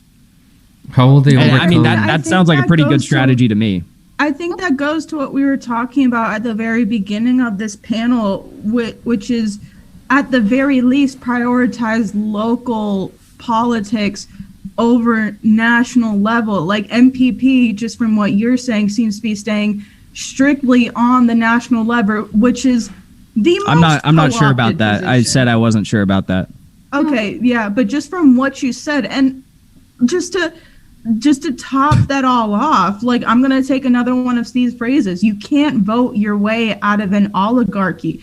You can't just third party your way through this. Parties aren't going to be an answer for this, because at the end of the day, they're just mechanisms that end up sheepdogging people into this system. And like, I'm saying this as someone who voted for Gloria La Riva in the 2020 election. Like, hell fucking yeah, I did. I'm from like Gusano Central. I wanted to parade the shit out of that I voted for Gloria La Riva. So yes, I did vote for Gloria La Riva, and she supported all political prisoners like Julian Assange. So I voted for her. But at the end of the day, MPP only focusing on national politics, where it's the most co-opted, where you see the most empire PR agents, where they're literally engineering the most imperialist of imperialist foreign policies. That just seems antithetical to what we were saying at the beginning of the discussion, where national politics aren't it. Yeah. I mean, I said multiple times, I'm not sure if that's what they're actually doing. I just know that's one of the things they're doing. But I mean, you did just come from a conversation with Nick. And I'm not a People's Party representative, and I just said it 3 times now that I'm not sure if they're focusing on local politics or not. So I know for certain they're definitely focusing on national politics, but I'm not sure if they're focusing on local politics. Now, the other thing you have to, I think we all have to look at is that there are efforts on a local basis to establish parties and grow from there. You can look at the California Progressive Alliance, Gail McLaughlin, what she's done in Richmond, California. You can look at the Socialist Alternative Movement that started really with Shama Sawant in Seattle. And you can see how they've been hindered at a local level to even expand beyond their counties. So I also agree that as an individual, I see myself focusing on local politics and local organizing because that's what I think personally I excel in. But it's going to be different for everyone. I mean, if someone thinks that they're, going to have the most impact focusing on international law at the United Nations, then I say go for it. We need people there. We need people at all levels fighting for what we collectively believe in. And I don't think like my opinion should hinder the work of other people who are acting on another level. And I also think this is kind of beside the point, but I think we should also, like I said earlier, take a look at how movements in Latin American countries specifically have kind of unrooted coup governments, regime change governments in countries all across Latin America, and maybe begin to apply those strategies here.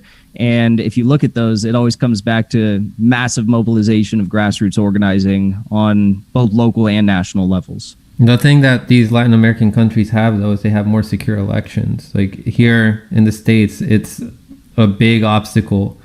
They do. Yeah. I don't know. Venezuela specifically. Yeah. And Bolivia. Yeah. There is no political party that I've seen, to my knowledge, that has made election integrity central to their campaigning. There has been no candidate that I've seen. I know there are so many candidates, but there's been no major blue check candidate that I've seen. Even Jen Perlman, who I spent a shit ton of time volunteering for, did not make election integrity a central part of her campaign. She ignored it. There is no one really fighting to ensure, and it's not on some bullshit where it's just like, oh, if we just vote harder, if there's so many of us, then we can get in and then fix election integrity. Like, no, that's bullshit. We need to actually ensure that there's secure elections here. We need to actually ensure that there's proper auditing mechanisms, that there's that the machines are actually open source and not just in name only, because it's all bullshit. And like the people of Bolivia, they put their bodies on the line to ensure election integrity. In Venezuela, they had international observers from Garland Nixon to the gray zone, and then the international observers put their lives at risk when they were denied entry into Colombian airspace. That's a story that Garland Nixon told. And Same is about to happen in bodies Ecuador. On the line to make sure elections were fair and secure. You don't see that here with any progressive, with any political party. Few people actually care about election integrity. And when they do, it's painted into a corner of QAnon. So it's easy to narrative manage from there. So I just don't see any party that's not making secure elections a central part of their platform and their organizing and their activism solution if they're going to tackle electoral politics without that key component. I think Tulsi Gabbard was like the closest person who came to even talking about like any election integrity related issues. And we all saw what happened to her. Yeah. And like, that's another thing, again, just a side note, the subject of Tulsi, since we're talking about other things, like, again, I really wasn't as involved with Bernie on, I think as the rest of you. I don't know for certain, but just, I know that just it's not the last election. So I've noticed that there's a lot of lingering like resentment or just kind of like feuds between the Tulsi people and the Bernie people. And I know I'm never going to change anyone's mind on this, but that's the kind of shit I'm talking about. It's like, we get, lost, not us, but just people get lost in that mix again when, you know what I mean? Like trying to like still arguing about why Bernie didn't work out or like, no, Tulsi's this, no, Bernie's this. It's like, yeah, just move on. It's over. The primaries are done. It's over. Right. Like that's what all the stuff we're talking about tonight. Like this has been a good talk. I just keep seeing more and more people split off, and sometimes that's just going to happen. But I don't like when people get taken advantage of, and that's like what motivates me to want to talk about this stuff. But I don't know. I don't know. That it was just a side note about like Tulsi. Like if I see one more argument about Tulsi and Bernie in a chat, I'm like, guys, we've been talking about this for forever, and where are we? We're at the same place. So I don't know. That's right. Damn, I forgot what I was gonna say. I know. I was gonna bring up a point. I want to say shout out to Thomas, Oklahoma in the chat. I like Thomas's comments, and I also I am sorry to hear you are also a victim of the open pit uranium mines in your on your land. And I think that, yes, I also agree. I think, we can learn a lot from indigenous led movements in Latin America. That's kind of what I was referring to when I was talking about that and how we can build a broader movement here. I will say, like, again, in order to have a good, successful third party, it has to evolve from the coalescence of different movements that all agree and understand what the root problem is. But we have too many fanatics right now on, politicians, and sadly, like we have a lot of fanatics of the Libertarian, Green, and MPP, and that's not going to get us anywhere. We need to focus on the root issue. We need to get more involved. We need to help wake up more people. And if it's going to be a successful third party, it should be turning the whole country upside down. Like it should be organizing all these events. Like MPP almost got that. Like they were organizing a general strike, but then it never kicked off. But they have to be the first ones on it. Like when Jimmy was like brought up like that thing about forced to vote. When like that was the first person who I heard talk about it. I don't know if there's someone else before that, but. Like what you did, Jackson, you took initiative to organize that. A third party that's going to be successful enough should have organized like a national forced to vote event, and then not only that, but all these other issues, a national event to protect whistleblowers like Julian Assange, like Mumia. But I just don't see that. And again, I'm gonna keep saying it. They put the cart before the horse. And the best thing that we can do is tell people that don't put all your chips into the MPP. There's other ways that you can get involved and help raise people's consciousness, because that's what we really need right now, is to increase the level of consciousness that we have collectively. Yeah. And Can I say one more thing? It's to help dismantle the Mickey Mac complex, the military-industrial congressional intelligence media academia think tank complex, because it's been expanded from just the military-industrial complex to include all these other narrative managing agents. We have to be able to break that down.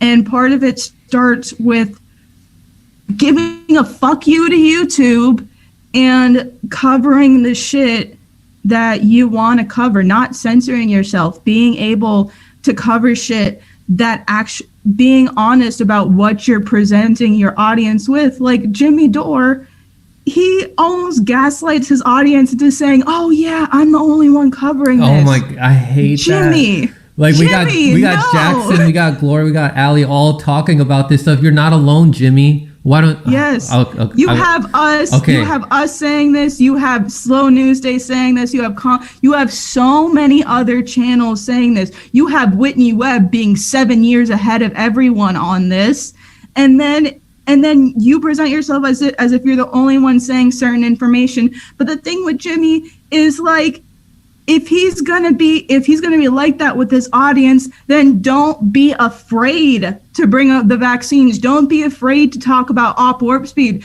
Don't be afraid to go into 9/11, even though you'll do a deep dive on the OPCW scandal in Syria. Can you do a deep dive into the UC Global spying of Julian Assange?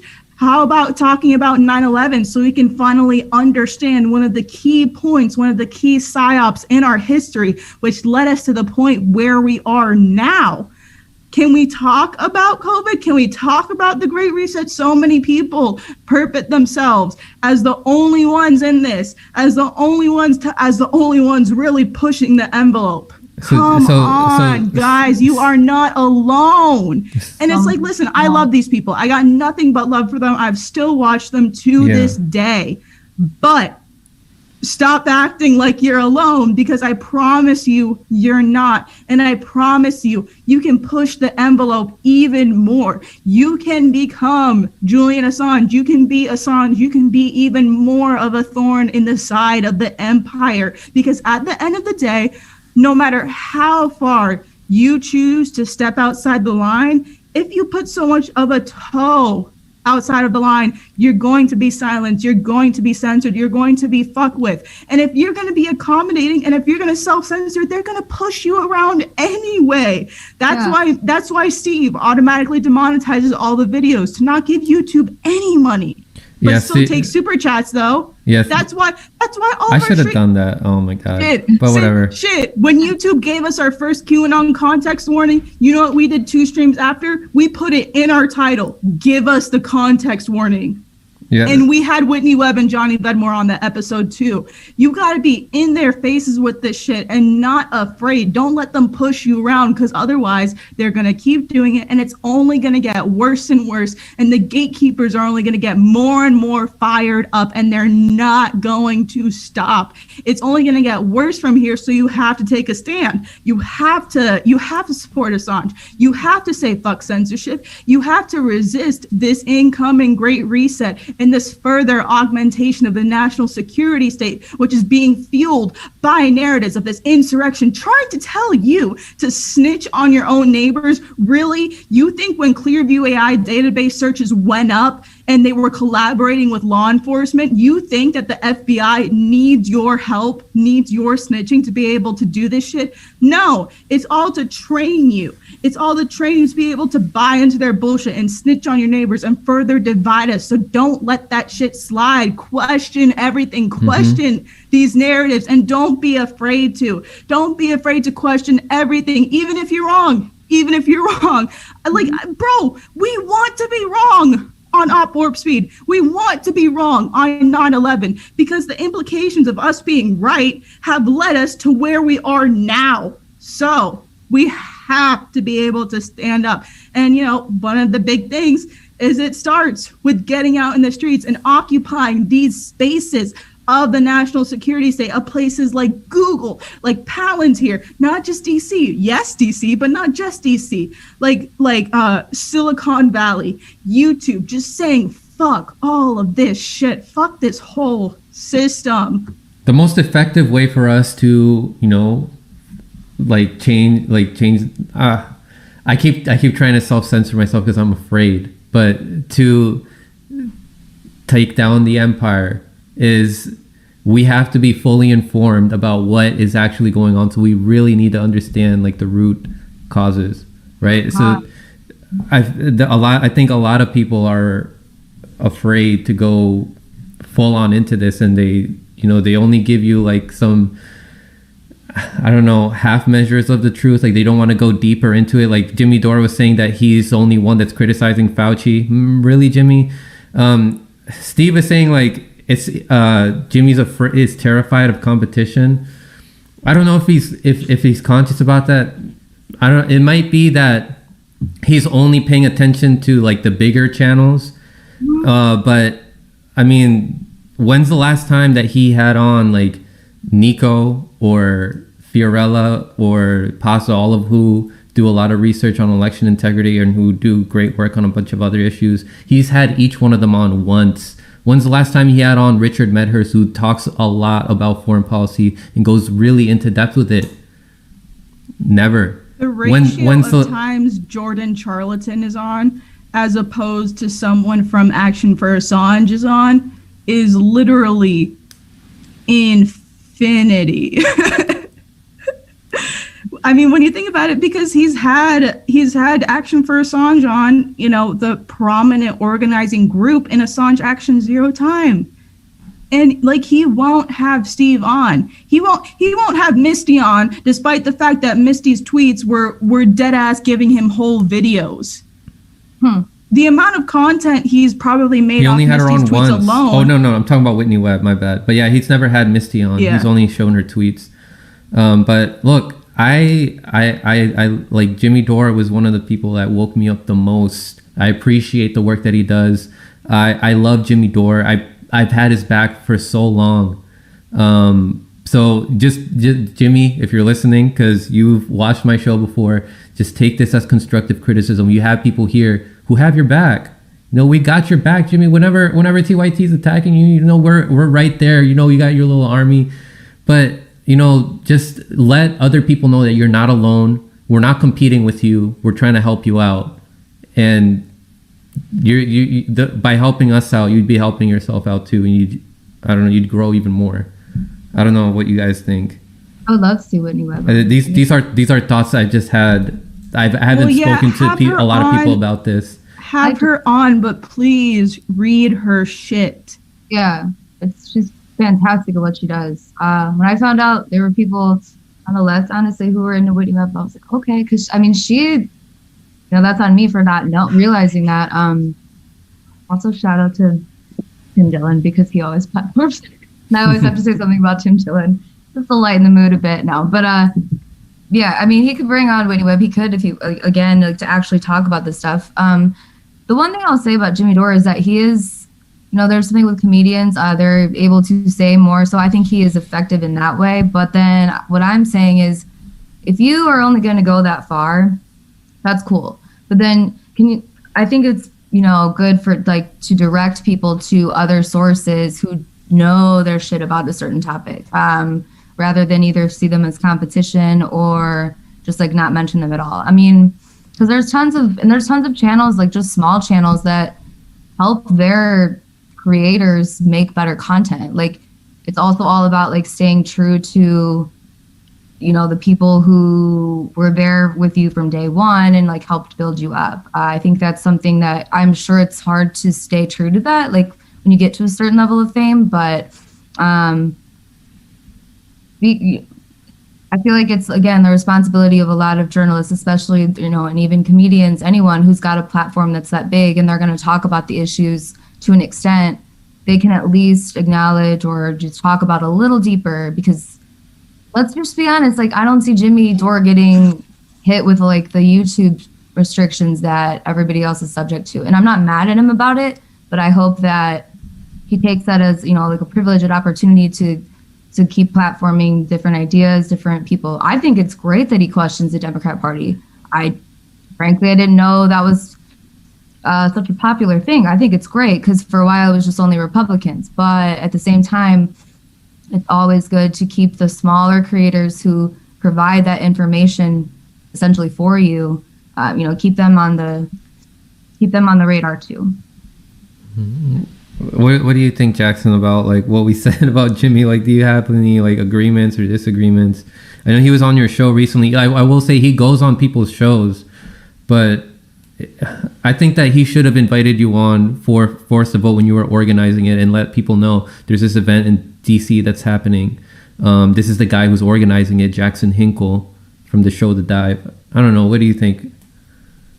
I mean, I think people give me a lot of credit for organizing Force the Vote. I'm going to be honest, like I did not do a whole lot. Like you just kind of put together a date. There weren't any giant spectacles or direct actions involved. And I think that was in large part due to the cramped time we had to actually put this together. There was no like occupying of the streets. There was no, I mean, we wanted to occupy congressional offices, but those were shut down for COVID reasons. So, I think sometimes people have a bigger picture, like think larger of like what I did than what actually happened. But I mean, I think, yeah, everyone should continue to seek out new journalists and put new people on their shows. I can't speak for Jimmy as to like whether or not he's follows everyone who was mentioned just now in great detail. If I don't know a person's background a lot, like I probably would be less likely to bring them on my show than someone who I do know quite well. I know he's covered Assange a lot. I thought he's covered the UC Global scandal, but maybe he hasn't. I thought he talked about it with Chris Hedges, but I'm not sure if he has. He did briefly, but like a deep dive would be awesome. But that's just me asking. I mean, I wish I had the time to cover every single story in the world too, but you have to be selective. And I've covered UC Global, and yeah, maybe that is a story that he should put more effort into and time into and give more attention to. But yeah, I don't have a lot of, I guess, disagreements with you guys. And I don't see how this is really relative to the larger discussion at hand that was supposed to happen in the stream, but it's just about informing people so that they understand what's happening. That way, that leads to more public organizing, and it leads to people realizing that, electoral politics will not be the only thing that saves you. I mean, I think sometimes though, like you also, and sorry for interrupting, but like you we just cast a lot of doubt and shame on people for doing things that we interpret as one way, but we might actually be misinterpreting what's happening. Like, for example, today I wanted to cover what was happening in Bolivia. I thought that would be an incredible stream to have, but I had a lot going on today and wasn't able to cover that. And who knows what happens tomorrow? It's like I think oftentimes on the left we assume the worst case scenario because we're so often fucked over by people who are in powerful positions like Jimmy is. And I don't know. I just think sometimes we shoot ourselves in the foot over on the left because of the positions that we're pigeonholed into as being powerless, as being people who are like committed to our beliefs. Can I say something really quick? Say something again, because I like to jump into other circles and listen to what they're saying. Do you realize, all of you and anyone listening, that they're kind of saying the same thing on the right? Now, it might be in a different way, but I kind of did want to bring it back to this. Like, you realize that, like, they're also saying that they think that they're powerless. They think that it's the left, like, they've taken over the country. So I'm noticing a common denominator, because you'll find that with me, I like to kind of bring it back to a pattern and take a step back, because it's hard for me to keep going with like more like the personality stuff, just because it's like I'm never going to convince anybody of what I think of another person, and I don't really care. So what I'm saying is that it's that's also being said on the right, and again, it's kind of by design, like the people aren't talking to each other. Like, I noticed, especially on mainstream news on the right, they I don't know if anyone even watching this cares what people on the right say, but at the same time, a lot of independent creators are like, we got to talk to libertarians and independents and even conservatives. Well, then, like, get to know some, like, bring some on, because I see a lot of people saying that and they don't really have any indication of what like the right is generally talking about. Like they're scared, they were fear-mongered into thinking that the left is like Kamala Harris is like the most far left president or vice president,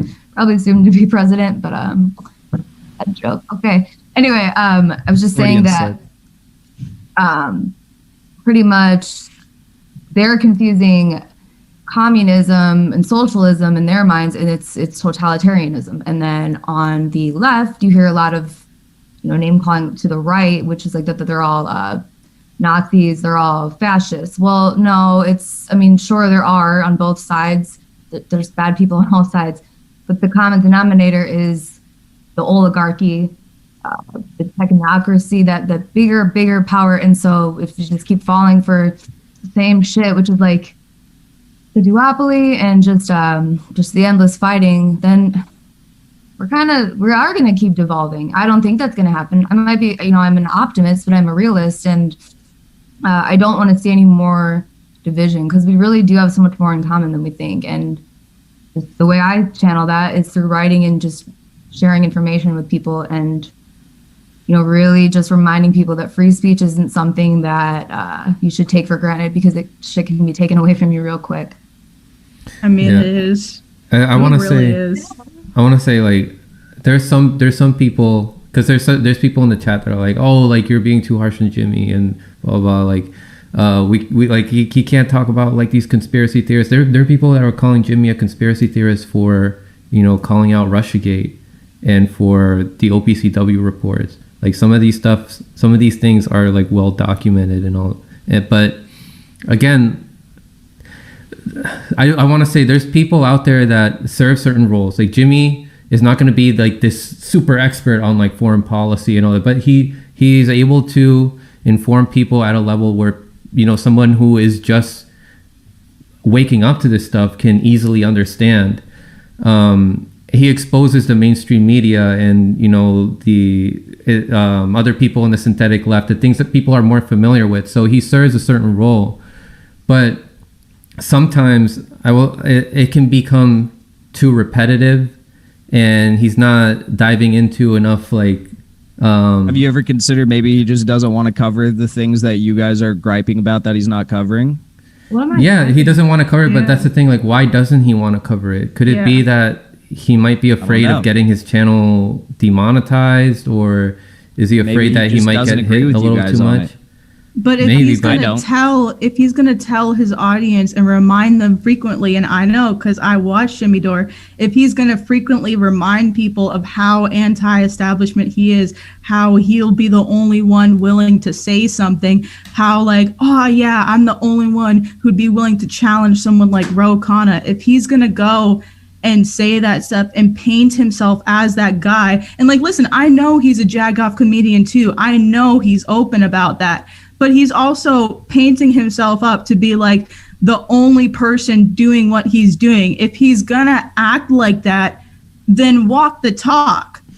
Like, be more adversarial. Go even harder. Like, when you have, don't just have Whitney Webb on once. Have her on multiple times and read her shit. Yeah, I mean, he might not agree, but I don't know if it's griping. I have to. Not griping. I mean, I want Jimmy to be. He's had these people on his show before. But then look at who he keeps bringing on, every episode or like every other episode. How often should? Yeah, I mean, also it's like it's Jimmy's fucking show. It's not your show. It's not any of your shows. This is the same like problem I have with people who come into like my chat occasionally and say like, oh, like, you're a sellout for not bringing Magnus, whatever his name is, on your show, and it's like. If you're so concerned about this, then maybe just go watch someone else who's going to bring him on. I think like if you want to have Whitney on the internet a lot, if you want to have Whitney on your show a lot, then start a show and bring her on your show. But that's kind of like telling people. That's kind of like telling people like you can't like critique this movie because you're not a director. You can't like critique this food because you're not a chef. Like the people want the best in these informers. Like they want people to be as informed as possible. So that's why they give some of these constructive criticisms. And I do want to say, like, again, I I love Jimmy. I love what he does. These are just constructive criticisms that I want to see in him to improve. Question someone's integrity because they don't bring someone on more than one time on their show? Is that honestly asking Jimmy to expose his audience to the narrative that he claims that he's exposing to them. Like, he's proclaiming that he's exposing his audience to these anti-establishment narratives. Like, okay, then do that full send, please, because we need Jimmy's audience to be able to see all the information, all the things that's happening, because it's the oligarchs' own words and own plans that need to be exposed, and that so few people are willing to read out to people. So I'm like, and like I said, I love Jimmy. I still watch his streams all the time. I think he's a hilarious guy. I love his live shows. Like, I miss that shit so much. But I'm literally like asking him, and this isn't the first time I've asked him. I'm just like asking and damn near begging him to actually go full send with what he's proclaiming he's doing. Again, like, maybe he just doesn't agree with what you think a full exposing of the elite are. I mean, yeah, to be objective, it may be. So then what is what I'm saying? Because like that might be true. So then do we like? That might just be a disagreement between you guys and Jimmy, or whoever commentator. You know, talking. I don't. This isn't like that combative. At least that's not how I see it. It's more just like a conversation, man. Like what I was getting at is that, like. So that's where it ends as far as like that's what Jimmy's going to cover. That's fine. But that is going to bother people who are passionate about certain subjects and not. That's all. I mean, we are kind of going in circles now because I see what you're saying. You're just like, well, maybe what you think of like something as coverage isn't coverage. But at the same time, it's like he does kind of say he's the only one. But I don't know, because I'm going to be honest. I don't think I've followed Jimmy Dore as long as you guys. And that's cool. The thing is, yeah, like we don't know if he disagrees or not, but you know, we're this is stuff we're pointing out. Like, these are thoughts we've been having, and you know, we're putting it out there. Yeah, like some of these things, I don't know. This just has to be acknowledged. Like, these are some critiques that some people have. It could be because he disagrees, but again, we don't know. It's just we're just pointing some of this stuff out. Well, yeah, because we always want to be careful that, you know, we don't become like, we're all susceptible to like falling into that trap of just kind of going along with what everybody says, especially because we project things onto people. And then when they, you know what I mean? Like, we want somebody to be like 100% transparent all the time. And when they're not, we kind of just gloss over it. So I think that's kind of the angle, but I don't know. It seems, I think there's an understanding here, but I'm not sure. Yeah, propaganda brought up a good point. Jimmy for a long time knew about, you know, Chang's corruption, but he was silent about it for a while. So I guess that's what leads some people to think that maybe he knows more, but he's too afraid to say it. But again, it's just speculation. But yeah, it's just the thing where he says like he's the only one doing it, like he's the only one exposing the Syrian gas attacks, like not acknowledging Richard Medhurst or Vanessa Beeley or who's the other female journalist, Glory from Syria, Eva Bartlett. She actually spent a lot of time in Palestine, and right now she's in Ukraine covering the conflict in the Donbass region. I think I said that right, but yeah, she's on the ground covering something. I think you froze up, Franco. Really? Can you see no, me? you didn't. I saw you blink. Yeah. I don't know. I just think that a lot of times we do shoot ourselves in the foot on the left, and I think this might maybe be an example of that. I think there's two different criticisms here, though. I think there's one criticism being that Jimmy takes. This is not me saying this. This is you guys saying this. That Jimmy oftentimes might take credit for things as being the only one to do something when there's a lot of other people who have less of a platform that are going harder in the paint. And then I think the other criticism is that he doesn't give enough coverage to issues that he covers occasionally. Is that a good like summary of like your guys' critiques. Yeah. And then again, we're not trying to shoot each other ourselves in the foot. Like we're all on the same side. We know we're on the same side. It's just, I don't know, when you feel like your teammate might be slacking a little bit, you might let them know, hey, I think you can improve if you do a little bit of this, and then that can help us, win the game. You know what? I am gonna say something because this is really not like me usually, but you were saying that we're shooting ourselves in the foot. I agree, because like you just look how like in the chat, like it's cool. You say whatever you want. I literally was just saying I'm a free speech absolutist and I like other people's opinions, but like it's just kind of sad if you say one thing like this is what I was talking about before. Then oh my god, like look at the ego of those three. Like why is it a 3-on-1? I mean, I don't know. I have higher standards, I guess, for audiences as far as like getting it. It's the bigger picture, guys. It's not about fucking Jimmy Dore. What, like this is what I meant. Like, why are you standing for people? It's weird. Like, just think for yourselves. Like, it's weird to me. But I guess that's just how I am. Some people are getting really offended by like our criticisms of Jimmy. Like, look, like we're not like out here. We're not like Sam Cedar fans here that are hating on Jimmy. Like, again, we're just giving some thoughts that we've had about Franco, him. I was hurt just by the mere comical suggestion of that. No, because some people are like we see it with a lot of people with big platforms.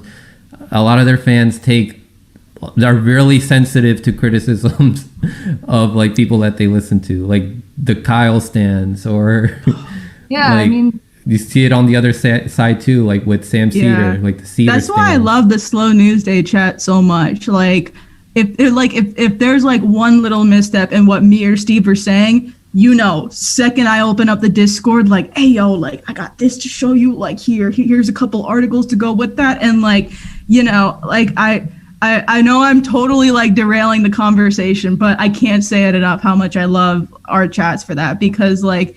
The idea of having a connection with your audience and really fostering a community of like just like open discussion in and out is something that's like so amazing that you don't see in a lot of media. So yeah, that's really awesome. And like, yeah, Slow News Day chat and right. Franco chat. Your chat's all right, Franco, but Slow News Day chat is the best chat. My chat's awesome. I learn a lot from my audience members. You guys are really smart.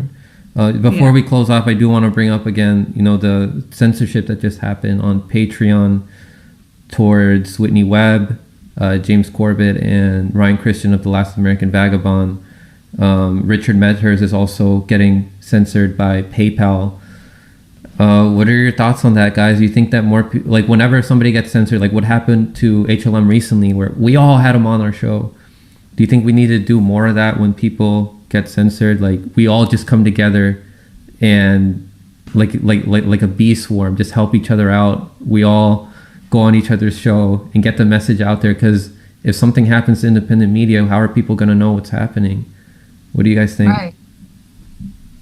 I don't know necessarily, but I mean, yeah, I think going on different shows is good and having each other's back is good, and also trying to be more creative in getting to the quote normies, or I don't even want to say normies, because honestly, it's just people that they're busy with other things, or maybe they're not, this isn't interesting to them, whatever. Like, honestly, a lot of people aren't, I think if more people knew about like kind of what was going on, and like my best friend just texted me. I mean, she's like, I never really knew about this like kind of underground like world of journalism. Like it's getting different ways, like getting this out to people so you can like focus on the bigger picture. I mean, but as far as specifics, yeah, of course, like what happened to HLM wasn't cool, and kind of saw that coming. And they, as far as I know, kind of were very, very conscious of what they put out, and how they said stuff, at least on a certain platform, because the algorithm is not, it's just designed that way.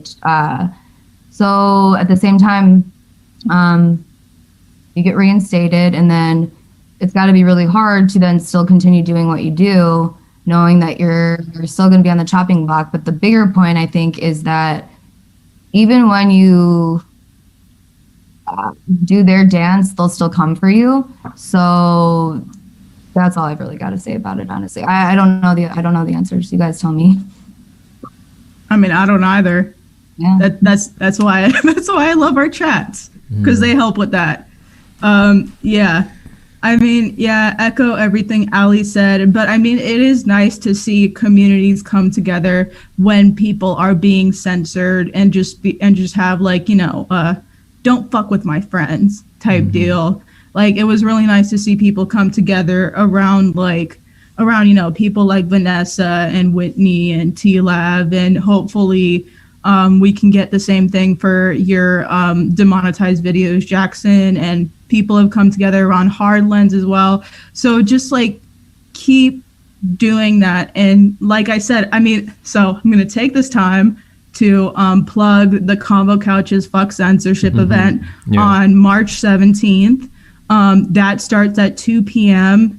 at, I believe, CNN headquarters in DC. But before that, March 17th and March 18th, Action for Assange is going to be having Clovers for Assange themed events in DC, because about a year ago, a member of the anonymous community came up with the Clover as a way for Assange supporters to identify people.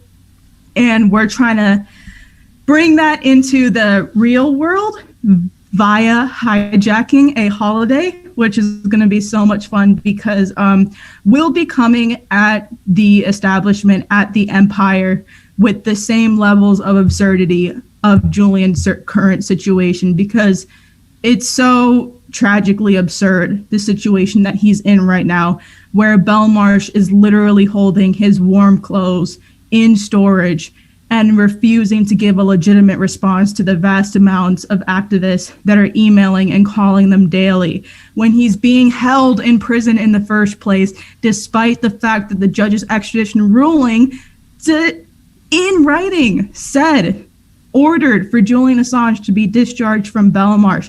Despite all of that, with the U.S. clown show of a prosecution planning to file meaningless appeal after meaningless appeal, and this continuing with the Biden-Harris administration, it's such an absurd situation that we will be coming with equal, if not more, levels of absurdity on March 17th and March 18th.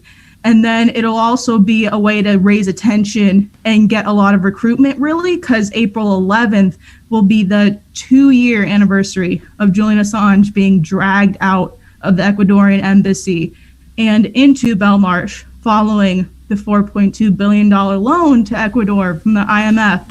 So March 17th, 12 p.m., March 18th, 12 p.m. again. In DC. March 18th is going to be in front of the DOJ, and March 17th, starting in front of Fox, ending at CNN. 2 p.m. 2 p.m. is when the Fuck Censorship protest starts. Goes from CNN up towards Google, and we'll be banding together around that. It's organized by our great friends at the Convo Couch. And March 18th, noon, in front of the Department of Justice to again protest their further continuation of this prosecution, because I really think this case is kind of a starting point to help secure some agency for us, especially when this is really a post-partisan issue. And I'm very glad to see just the vast coalition of activists that have come together to show solidarity for Assange on an International Day of Action, really, because there's also going to be events in Boston, in Mexico City, in Amsterdam, probably in London, New Zealand, and all over the world. I'm forgetting the locations, but go to @CandlesForAssange on Twitter to see the master thread with all the events. So, yeah. Free Assange and also fuck censorship. I just want to read these super rays before we close off. And I'm so glad you call them super rays. Are they not called that? They are. No, they're called super rays. They're called super rays. Yeah, and Anna Maris, thank you very much, said being unable to handle criticism is insecurity. Remain curious and open-minded. Slay your inner demon who tries to keep you insulated. Guys, remember, we're all on the same team. Like the audience members out there, like it's just criticism, guys. Like we're not trying to like divide each other here. Like we have to be united in order to, successfully have a more representative government. That's a government of action that's fighting for working class families, as Caleb Maupin likes to say. Michka Key says, yo, love the conversation. Nobody's above criticism. Currently unemployed and $20,000 in student debt, or I'd give more. Fuck Joe Biden. Keep up the good work. Yeah, we're all going to do the best job we can in calling out Joe Biden and this horrible administration, because we all have, people that we know in our personal lives that think that we've accomplished world peace, but we haven't. We haven't accomplished world peace just because we got Trump out. The problem is still there. But yeah, thank you guys so much for coming on. Thank you. You always have just great ideas. Yeah. I like how you do things. Thanks. Yeah. So you, Jackson, you want to leave a final message for everybody? Where can people find you? Where can people show support for The Dive? Yeah, I'm on YouTube and Rockfin and Odysee, and keep doing stuff and keep doing my work. So thanks for having me on. Yep. And Allie? I'll let you guys know where you can find me. I'm on Chicago Corner right now. You can still find me there, and you can find me on my Substack. That's usually the easiest place. Substack or AllieAlexander.substack. Totally forgot to promo the fact that I'm a co-host of Slow News Day, by the way. I remembered it last minute. I got you, Steve. At Slow News Day Show on Twitter, slownewsdayshow.com, and scoopgang.social on Mastodon. And yeah, discord.slownewsdayshow.com. There you guys have it. Thank you so much for watching. Stay informed. And guys, I love you all. All right. Love y'all. Stay informed. Stay conscious.